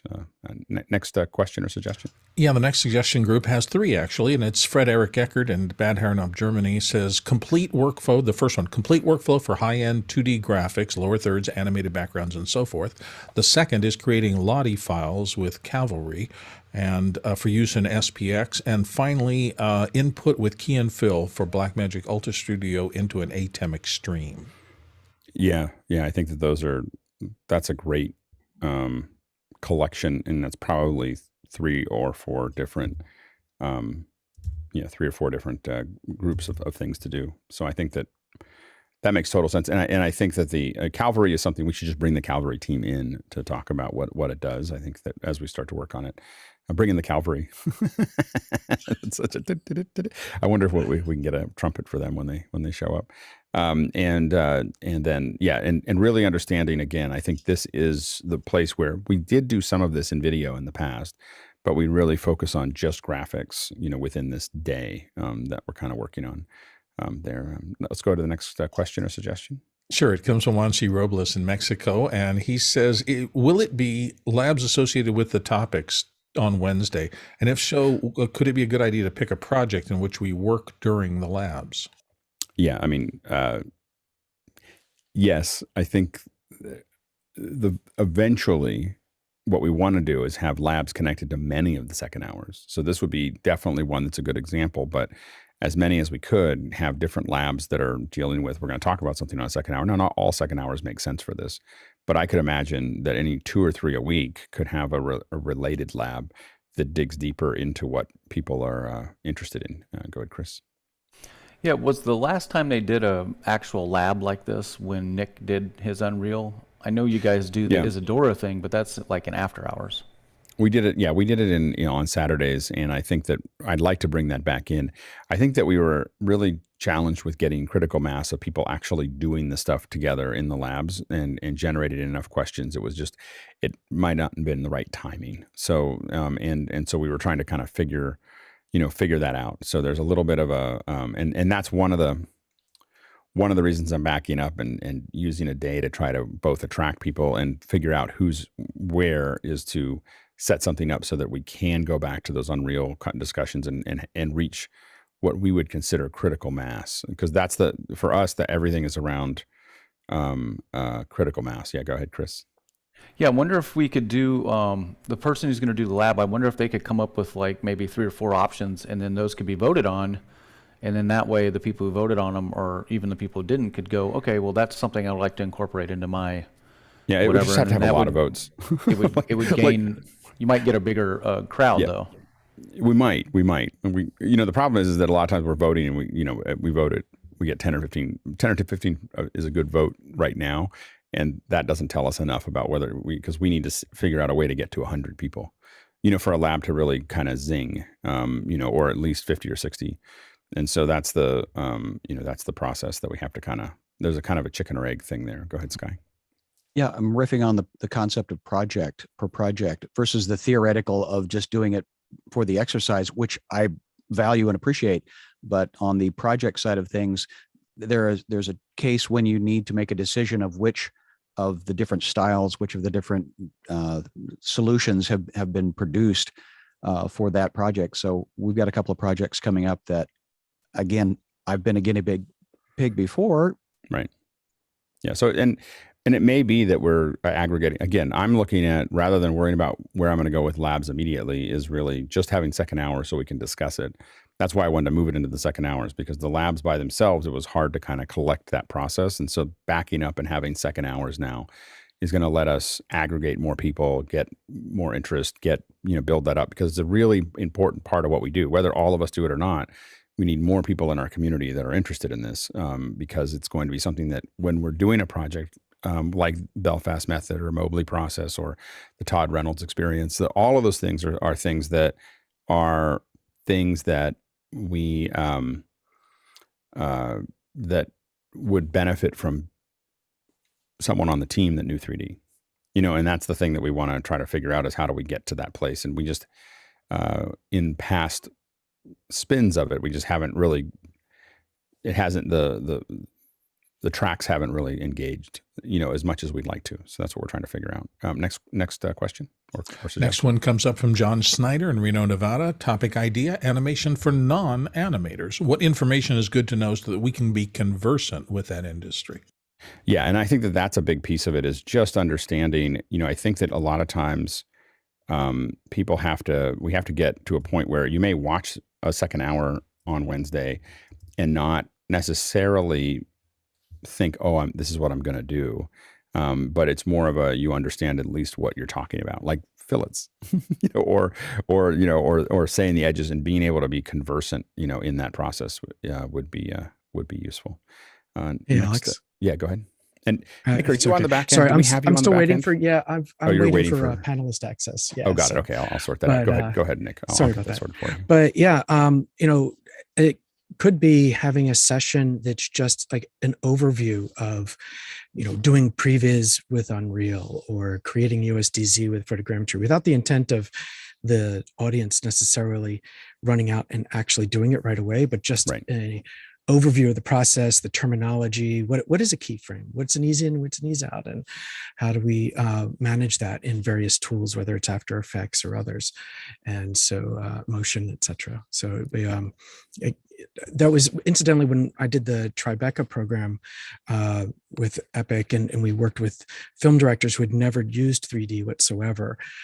There was like a parallel process going on where they had teachers just doing that with Unreal with the directors, saying, well, this is a thing called the sequencer. This is where we do animation. And it wasn't necessarily that the directors were going in there and doing animation, but then when they came into the sessions with us as artists to previs their films, we had this common language to talk with, and it was great. Yeah, go ahead, Chris. Yeah, that question is very interesting, and to a certain extent could be very confusing, because animation is, that's a very broad. So it's like saying I want to learn audio. Can we? Yeah, do but I that think in the that next understanding, hour? but You like have to break that down in the subcategories. But I think that, yeah, and I think that a lot of that will happen as we have all these as we discuss things, as we discuss in the animation. I think that there are some key concepts. I mean, there's a key concept of understanding geometry, textures, lighting, keyframing. Like for someone who doesn't do animation, no one knows what keyframing is and what are and what are F curves and what are, those types of things are things that I think are not maybe the same across the board, but they are. When you're moving from one app to the other, I'm looking for, where do I lay my keyframes? Where do I add textures? Where do I add lighting? Those things I know it's somewhere in this app when I get a new app, but I don't know where it is. And so understanding what those even are is, I think, something that would be useful for folks. And you can raise your hand twice in the back end, Chris, by the way. Go ahead and jump in. Oh, yeah. So even in your answer right there, it was completely different than what I was thinking. I was thinking more like, here's the lower thirds and MoGraph, here's, character animation and stuff. So even the fact that you answered something completely different than what I was thinking is a good indication that, there's like, I don't even know how to describe it, but that's something that would have to be. And a lot of it will be breaking things down. So we're not going to, so I tend to not be, I probably won't do a second hour of understanding 3D. What I'll tend to do is here's a 3D solution that we did. And I'll break it down and contextually just show you. And then we added keyframes, and keyframes are these things, like this is it. And so you're learning it contextually inside of the project. So we'll bring people into show apps, we'll bring people in to talk about things, but it's more of you'll contextually learn how it works as we work, because that's how that's how people have learned for at least 10,000 years. It's watching someone do it and explaining what they're doing while they're doing it, as opposed to I'm now going to describe all those things. That's a school construct that happened in the last little bit of time. Like in a little the idea that I will sit and describe something to you before you do it is something that is extremely new and probably not nearly as effective as just having you in the middle of it. Go ahead, Chris, Nick. So another thing that might be useful to help demystify is how do you, what's the process of getting to this polished look from the starting point? Because I also feel like a lot of folks see finished product, whether it could be feature film finished product, like, wow, I want to do that. And, a software company says, look, that was done with our software. And you're like, great. And that was done with photogrammetry. Great. I can do that with my phone. And then you do a piece of photogrammetry and it doesn't look good at all. Yeah. What's going on there? And so demystifying the path from that first try out to like, well, now this is something usable. I think is probably something that'd be useful. Hey, go ahead, Chris. Yeah, the additional part of that is if there's people out there like me, I might see something I like, and then I will be on a a mad binge to try to figure out how to do that one thing for this one project. Everything seems to be that way. It's never just a broad, I'm just going to study animation. It's like, ooh, I want to learn how to do that, and I'm going to figure out how to do that. Well, and that's the thing, that it's just, but us seeing what that is, I think that people, when they don't even know, right, it's just 3D over there.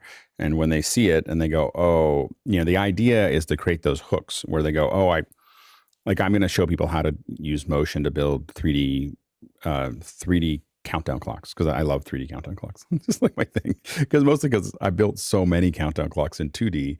3D, I'm always like, I can give it dimension and I can give it lighting and I can do all these other things. And so I'm really interested. I just think it's a fun thing.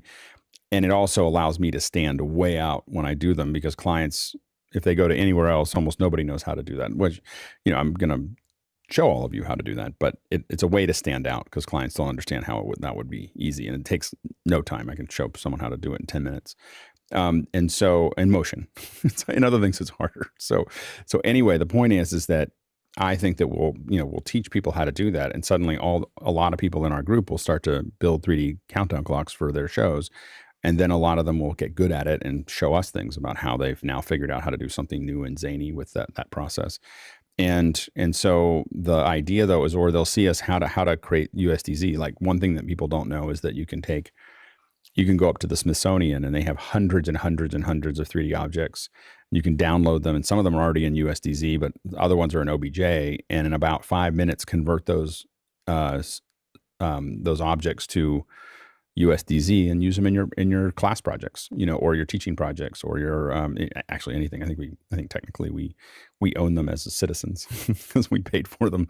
So anyway, so those are things that we can kind of show people, and then they start using them, and then they start realizing how powerful. Like our client that you built, the Clarity node, life changing for them, because they are able to sit there and open something in preview with a white background and just rotate something to what they want to show to their client and hit render. Like just save out that frame, or just screen capture it or whatever, and just have it go out. It's changed everything about how they do. They used to have to pull up cameras and lighting and all this other stuff, but now they're just able to just output frames all the time. And that's the kind of thing that people don't know is possible right now, that I think that we can make it kind of, at least within our group, is something that, everybody does that, and you don't think about it anymore. Let's go to the next question or suggestion. Next question comes from Bobby Rafferty in Rockville, Maryland. He says, does anyone have any thoughts on NVIDIA's announcements at CES? They are no longer in beta for Omniverse, which uses USD for collaboration. I don't know if this really is a question around a second hour, but we can kind of just so Nick, we're just really thinking about this in reference of what we would do, not trying to answer the specific questions. But Nick, do you have anything to add to that as far as second hours? I mean, we could potentially set up some kind of a demo of that. I mean, the real power of that is that it's leveraging USDZ, the U part of USDZ, the universal aspect of it. And it can operate as a hub between existing tools in the 3D animation effects space, right? So it hooks into Maya, it hooks into Blender. Well, I think that Blender's coming soon type of thing, and Houdini. But it also hooks into Unreal Engine. And so you could actually have a scene open in Maya, and it's passing through live. Like as you move things and create new objects in your 3D editor, it's showing up live in an Unreal Engine scene, which is then being used as the background for a news broadcast or something like that. The other important thing is not just connecting existing tools, because there are other solutions for that, but it also hooks into NVIDIA's artificial intelligence product solutions. So there are AI packaged apps that tie into Omniverse from NVIDIA that tie into their GPUs as being machine learning operators. So it's useful. It might be something of a demo, but it's definitely beyond like video production alone. And that's fine. And again, I think that having days where we get exposed to something that's just, okay, this is pretty far out there, like we're going to, just so that people can see it, and they may, it may be heavy duty at the time, but like for instance, getting someone on from Omniverse to talk about it, I think is doable from NVIDIA. I think both of us know a lot of people there. So anyway, so I think that we could probably invite some pretty cool people on to talk about what NVIDIA is doing in that area. Next question. Next one comes from Douglas Carmichael, and he says, I'd love to learn how to build a command center virtual Zoom display like Nick's. Go ahead, Chris. Yeah, I really like Nick's setup there. The question I have for that is I'd also like to learn how to do what he's doing, but in a space like mine where I can walk around the room to do that. Because if I'm not mistaken, Nick, you're in the chair the whole time, correct? Right, Nick? Where I'm at right now, yes, but it is possible to do what you're asking as well. Yeah, no, absolutely. Yeah, so figuring out how to build those spaces in different ways, I think, will be useful. Next question. Rupert McCrae in Dallas, Texas, here on the panel, asks, how can 3D VFX animations be made more accessible to K-12 education? Go ahead, Nick. The interesting thing is the tools are already available free to everyone, students and teachers. I feel like one of the biggest hurdles is helping the teachers, their boots on the ground, to get a comfort level with the tool set and helping them understand how to demystify the tools for kids. Because kids will sit down, like once you get them started, they'll figure out stuff on their own, and they'll end up being ahead of the teachers. And so I feel like, being able to clear that path for the kids to, explore where their interests are is the biggest it's this big snow bluff in front of that solution. Yeah. And because we're now adding more specific things to the education hours on Saturday, we will be talking about using graphics and 3D and so on and so forth, very specifically for teachers in that space. But I think that, so if we're talking about it as pertinent to education, it'll probably be on the Saturdays. But all these general topics that we're talking about are going to make a difference for teachers in general. If it's okay for me to add, one of the approaches that I'm taking right now is actually building 3D teaching tools for teachers as a bit of a, here, try this. It'll make you feel good, and so that now they can open up a 3D model and tumble around and open it up and, operate doors on cars and things like that. And hopefully start to pique the interest of like, how can I make one of these for myself? Because it's all doable. I had one where I showed a teacher how to pull we popped an engine up, and on my system they were able to this is when I had a system like what I have here in DC, and they were at it and they pulled the engine up and you could hit a button and the engine would open up like this, and then I had my telestrator over top of it, so you could sit there and draw over sections of it and talk about things, and then hit a button and then push it back together and then rotate it around and pull it apart and then circle things. And I got this email a week later just going, I'm still upset that I don't have that. like you've ruined everything. Because now every time I try to explain it now with a 2D graphic or with the engine itself, I'm just angry. I'm angry that I don't have this system, and I think they ended up getting parts of it because they just had to, because it was really a simple system that I had. This was years ago. That's the thing, is to kind of excite people to understand like, oh, you could, and how do we make it, some of that stuff simple? Go ahead, Chris. Yeah, I think Nick pretty much answered it. The hardest thing I know for me, and probably for the educators too, is just figuring out the tool set and what tool does what. You may know what you want the program to do, but you might not know how to make that happen. I know if you're dealing with the software that I know or that I use, I'm more than willing to help anybody anytime. And that would be like CAD or Modo or Photoshop or Illustrator or things like that. You can always just message me. So. And even for educators, that's the hard part, is just finding people who are. I mean, you can go on the forums and people will answer questions if they can do it in 30 seconds. But if you ask somebody, like on this logo that we're working on, can somebody help me work through this? It's rarely that you get feedback from that. Again, because we don't have enough people in critical mass, and we won't get to that unless we have a second hour that covers that. So like it's a chicken or egg kind of thing. So we just have to. That's why we're putting this in, is because we need more people to be able to play along. Go ahead, Sky. I'm curious about the gamification of this, and the other. What's your daughter's? She works in the modeling system that does the houses. She remodels these. Oh, my daughter is an interior designer for Roblox.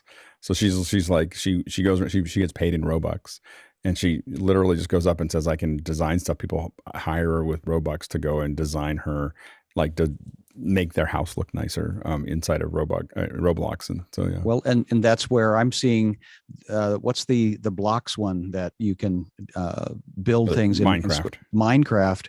She does the same thing there. She just I have a neighbor that is a part of Microsoft that owns it. So would that be again to their connecting of a thing? Would we want to bring in somebody like that? I think definitely understanding those pipelines would be useful for that. Okay. Absolutely. Cool. Yeah. Next question. Next one is from Rupert McRae in Dallas, Texas again. And here on the panel, is the 3D VFX animation arena basically a runway to the metaverse? There's lots of CES material on metaverse, immersive, AR, and experiential. So do second hours need to keep this in mind? Yeah, absolutely. I mean, I think that I don't know what the metaverse will look like or when it will happen. I think that it may happen a lot further out than a lot of people think. But I think that especially if companies like Zoom take full advantage of video and really extend past having meetings and into the kind of what we've already done with After Hours, which is a general state of a place for people to be. The metaverse will take longer in 3D to get there, because it'll have to compete with something that is, very mature now. But I think that we have to pay attention to that. We have to pay attention to 3D, how it relates to NFTs, 3D, and how it relates to, building those environments. Go ahead, Nick. I think we're at least in the 5-10 year horizon for this to gain any true traction, but I'm basing that on the deployment of virtual production in high-end episodic and features style production these days. And that first emerged, the words virtual production really started to gain attention 10 years ago when James Cameron was working on Avatar, and the graphics, the real-time graphics, were not capable of the kind of things that you would want to show as finished product. But he was using the tools to do live filming of live action in front of blue screens, but immediately see where the CG aliens would be and all of that sort of thing. And it's been a 10-year progression since then of, oh, there's these LED walls. Yeah, but the pixels are too big and the lighting, it's not in sync. There's a lot of hurdles to get to where it gets fully adopted, but it essentially has been like a 10, 15 year development process. And now virtual production is becoming more ubiquitous in video production. I think that a lot of times, I think for us, and I think this is important for these second hours, is that those of us who do this know we know where all the bodies are, so someone goes, people who think the metaverse is right around the corner, have never really watched real-time motion capture, because they don't realize, oh yeah, we clean up a lot of that. A lot, and there's people who that's all they do is clean that up and reanimate it and re-put those things together. And so it's just that it doesn't, we know how hard what they're trying to do is, and people who are just, VC who see something and see a 3D thing and go, oh, that looks simple. Nothing's simple about what people are talking about here. Go ahead, Chris. Yeah, it's funny that Nick mentioned Avatar, because when I saw The Abyss for the first time, that's when I really started changing my mindset from board drafting to, okay, this can be done on the computer and it can be in 3D, not 2D. And then, of course, Terminator 2 and Aliens kind of cemented all that. But that's, a decade and a half before, or 2 decades before. Yeah, Avatar. it'd be fun. I mean, one thing that we could do from a visual effects perspective, to your point, is see if we can bring on some of the visual effects folks that worked on so we're looking into the future when we're talking about the metaverse, but what about going back to those seminal moments where we could, I don't know if we could keep a clean show, but we could definitely get someone like Spaz to come on and talk about animating the first T-Rex, right? And like, what did that look like and everything else? I'm not sure if he would keep a clean show. But also I've had a good example when you're saying, the reason I thought of that is The Abyss is that, John Knoll did the Water Sleuth composite. It was the first digital composite in a feature film. And he didn't have enough RAM to keep the frames in to do the composite. He had to render it in 2 halves. So he had to write a script that would render the first half and then composite it over it, because to do the pre-multiplication process, it had to punch it out and then do a thing and then do it. Like, it was like this whole process that it had to do the composite. And he described it to us one day when we were between shots or whatever. And he said, when I saw that, and this is what's important, is when I saw that, I was like, oh, within the decade, no one's going to be doing film compositing, the way they used to do it, which is these incredibly complicated thing. He said it was 6 months. Like, as soon as it happened, all those businesses just disappeared. And companies went under that were specializing in that, because it was just, no one wanted it anymore. And even in its rough state, but that's a good precursor for us to understand how quickly technology can suddenly just come out from under somebody in that space. Go ahead, Chris. So did those companies go under, or did they switch their mindset? The companies, some companies were able to pivot and some companies went under. There were Boss Films and other ones that just went, whoop, they're gone, because that was too much of their business and it happened too quickly. And so that's also why it's important for us to have the second hour where we're talking about 3D and we're talking about other things, because it extends our knowledge, so that if we as individuals or companies need to pivot, knowing what all those things are, we don't have to be experts at it, but we need to know what's available to us. And I think that's the thing that we can do there. And so, but I think, looking at historical, like certain, not like every visual effect shot, but there are certain shots like the bullet time. Like, I don't know if we can get someone on, but like bullet time was a seminal shot. Like, it was something that they rethought time and space, to get an effect. And I think that would be a fun one to do. anyway, let's go to the next question. Brody Hefner, New York City is up next, and Brody asks, every large museum is gearing up for high-volume 3D imaging of their collection. A good second hour could draw on the growing community of museum-based photogrammetry project managers. Go ahead, Nick.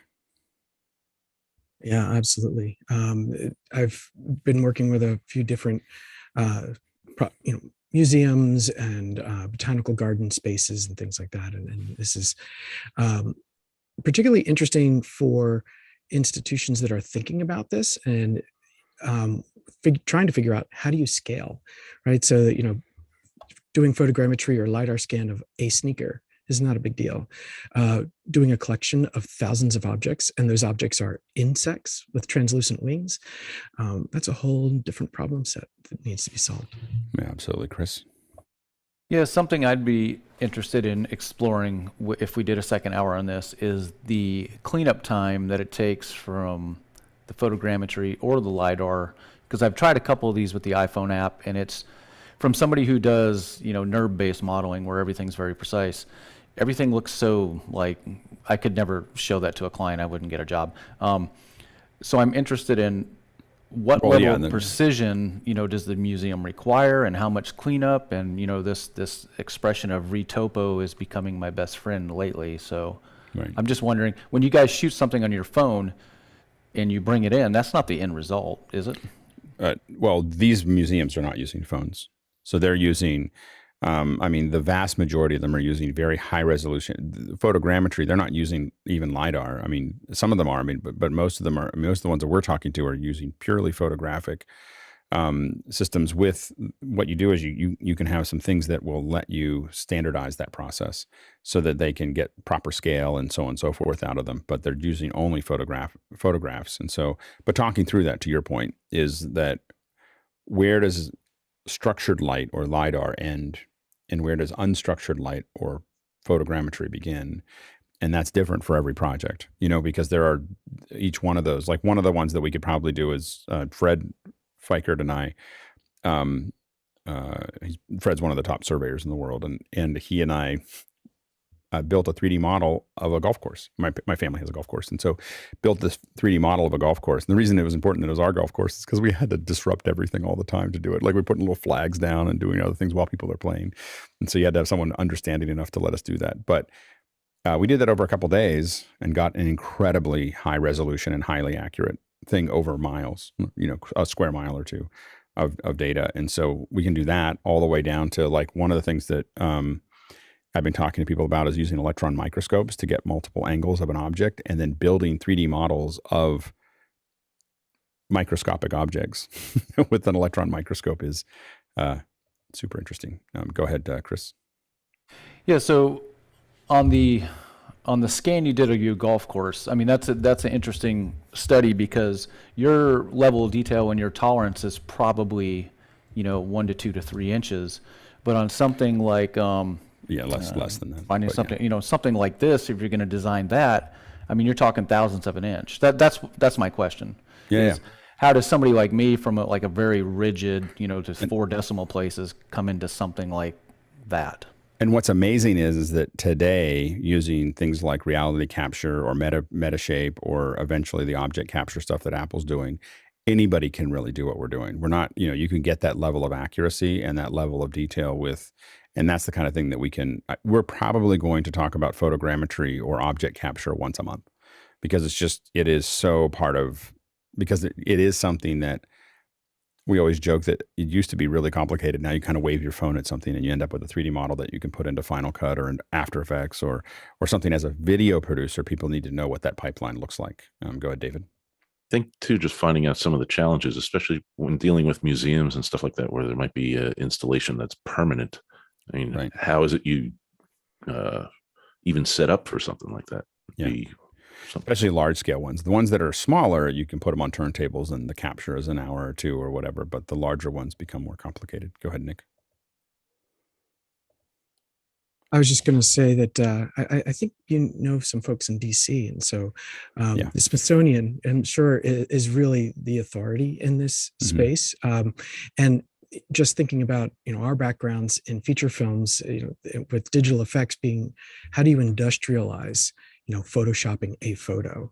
And that's really what these museums need to do. So they are, I think, to David's point about creating an apparatus with 8020 rail that's automated with Arduino or Raspberry Pi ESP32's drivers that essentially automates the process of acquisition and then feeds through Python scripting into tools like Agisoft Metashape or Reality Capture to essentially automate as much of the process as possible so that it allows for scaling.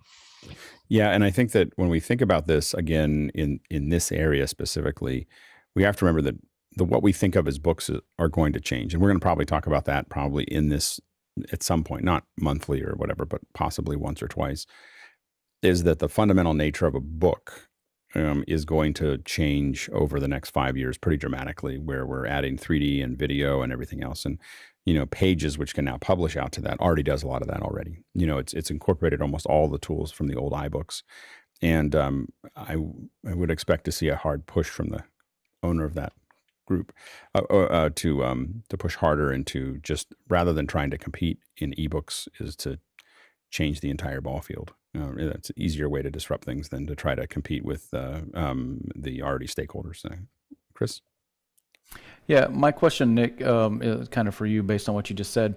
So the people you've talked to in DC concerning this stuff, I'm sure it would be extremely hard to just get hired off the cuff to come in and model some of these things that are going to be in a in a museum display and stuff. But do they have some sort of intern program where they can have a bunch of people come in and they show them kind of their routine of how to do this, and you can volunteer for a little bit before maybe you get paid positions? Well, they've published quite a bit, and there's actually an entire section of the Smithsonian website dedicated to sharing about this, and it is interesting. I mean, they've scanned things as small as insects and chipped pieces of ancient pottery all the way up to space shuttles.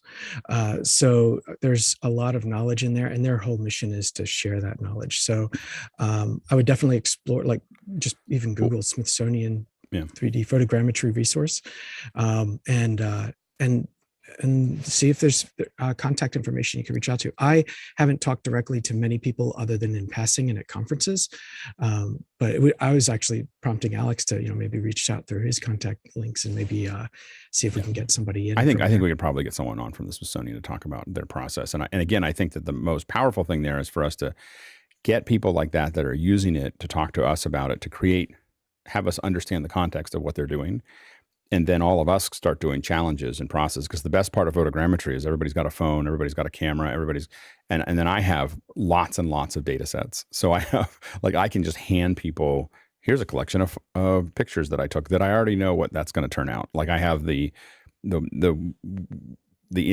this Indian square that is the Widowmaker. So it's if you turn the scale all the way up, it'll crash every machine that it touches, and so if you turn all the quality all the way to 100%, but it is, but you can get, it's basically an entire Indian square with 190 some photos, and you can see the wrinkles in the shirts that are hanging on the line on one of the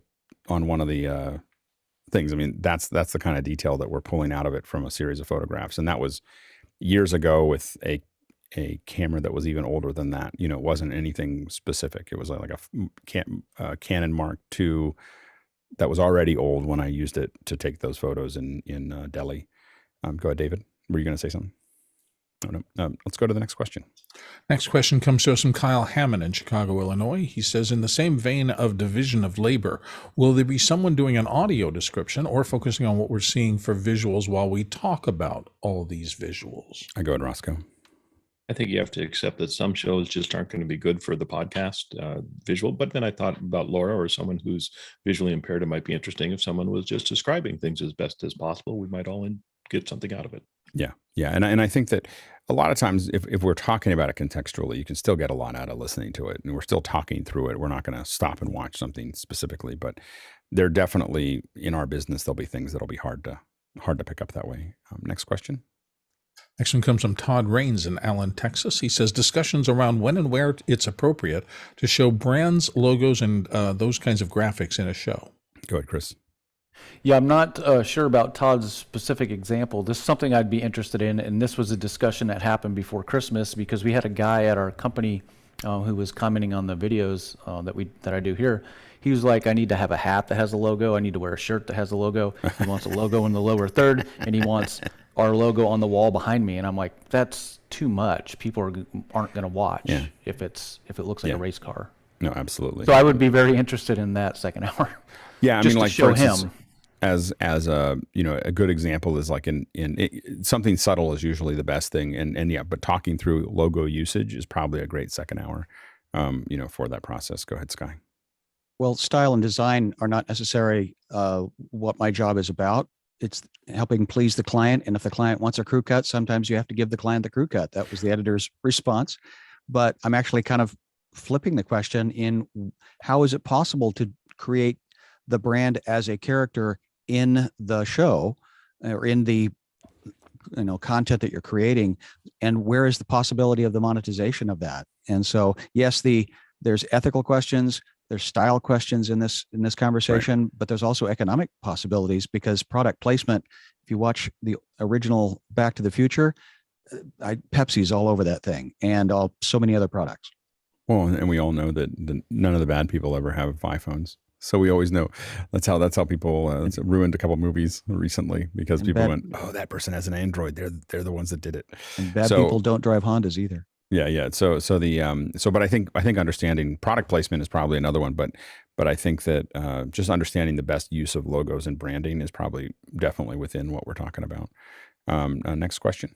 Rupert McRae back again. This time he says, how about a second hour specifically on wearable and human interface hardware? Yeah, no, I think that would be a great subject for us to take a look at. Absolutely. Let's go to the next one. Well, the next one's a little weird. Jason James. No, there you go. Douglas Carmichael, I'm sorry, says, I'd love to work on building realistic environments and flying through them. Go ahead, Chris.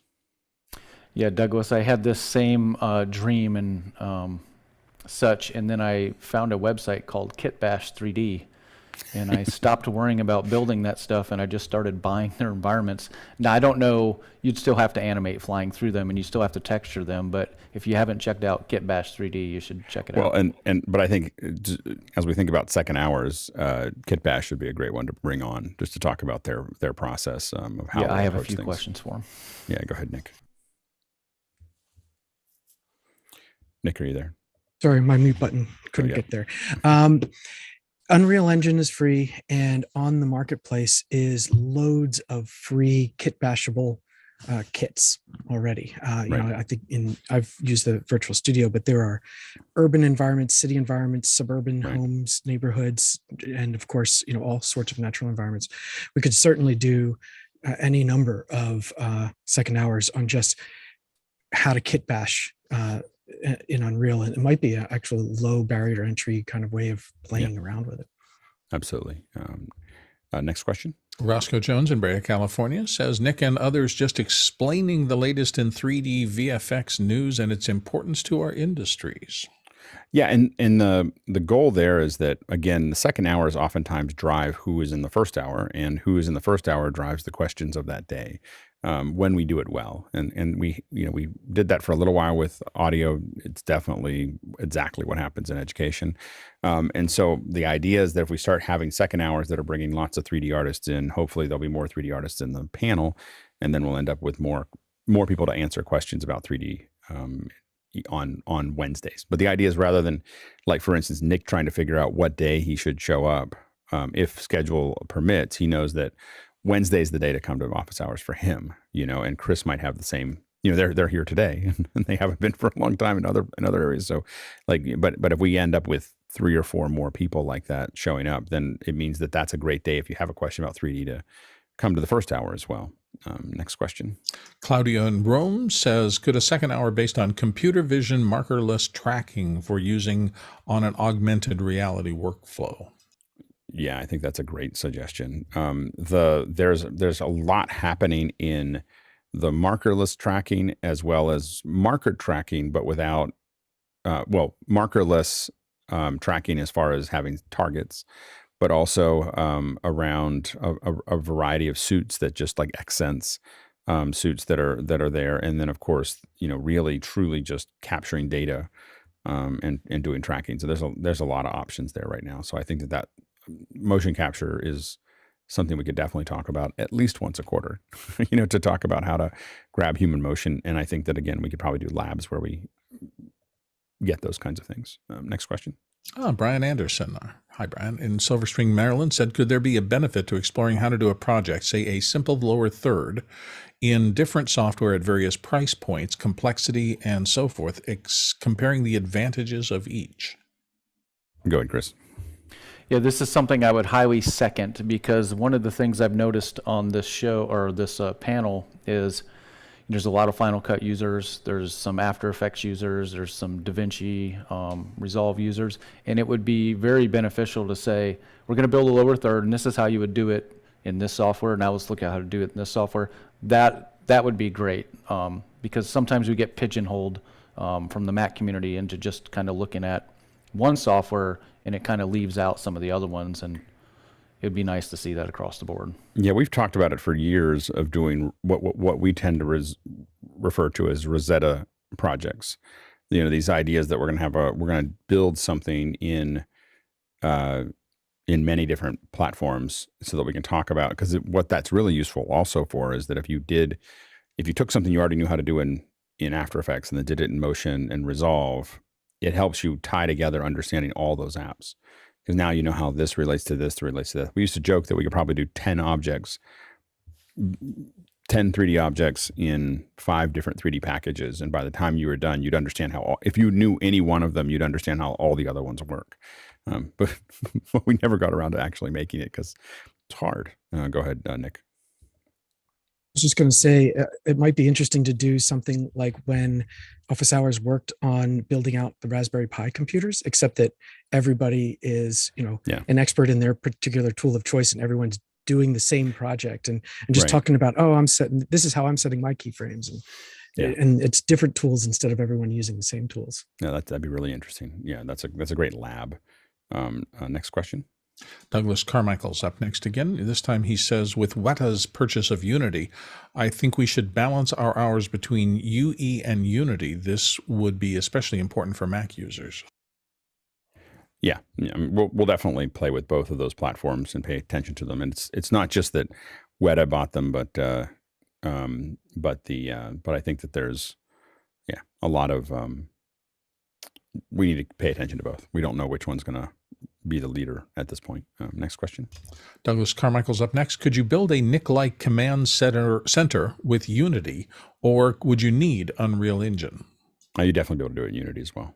I mean, there's nothing about what he's doing that couldn't be done in both of those platforms. But we could definitely talk about doing them both for a second hour, talk about both of them.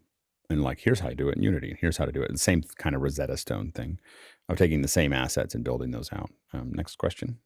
Claudio in Rome comes up with the last one in the queue here. And he says, could a second hour or lab consist of a complete workflow between Houdini Engine, USDZ, Unreal 5 with the new update it has for Nanlite and Lumen?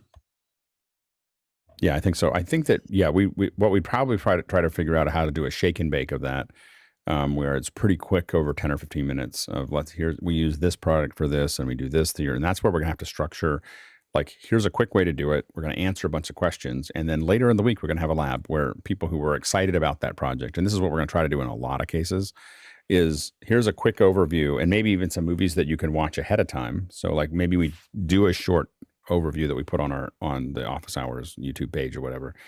And then of us doing it a week before, days before, or whatever. And then we talk about that a little bit for 10 or 15 minutes. And then people saw the video ahead of time.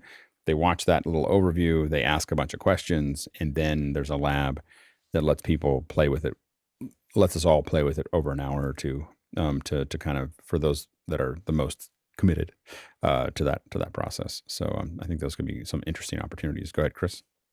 Yeah, that's something I'd like to help with, is anything that I can make videos for ahead of time or something like that, at least on the things that I know how to do, because I find sometimes when people make videos, they talk at their level as they're talking to somebody else at their level. When I make videos, I assume everybody's starting from the ground. Yeah. No, I think that would be great. And it's dangerous to tell me that you want to make videos because, as you know, for the things I know how to do, not for the things I don't know how to do. No, we're going to have you make videos about everything.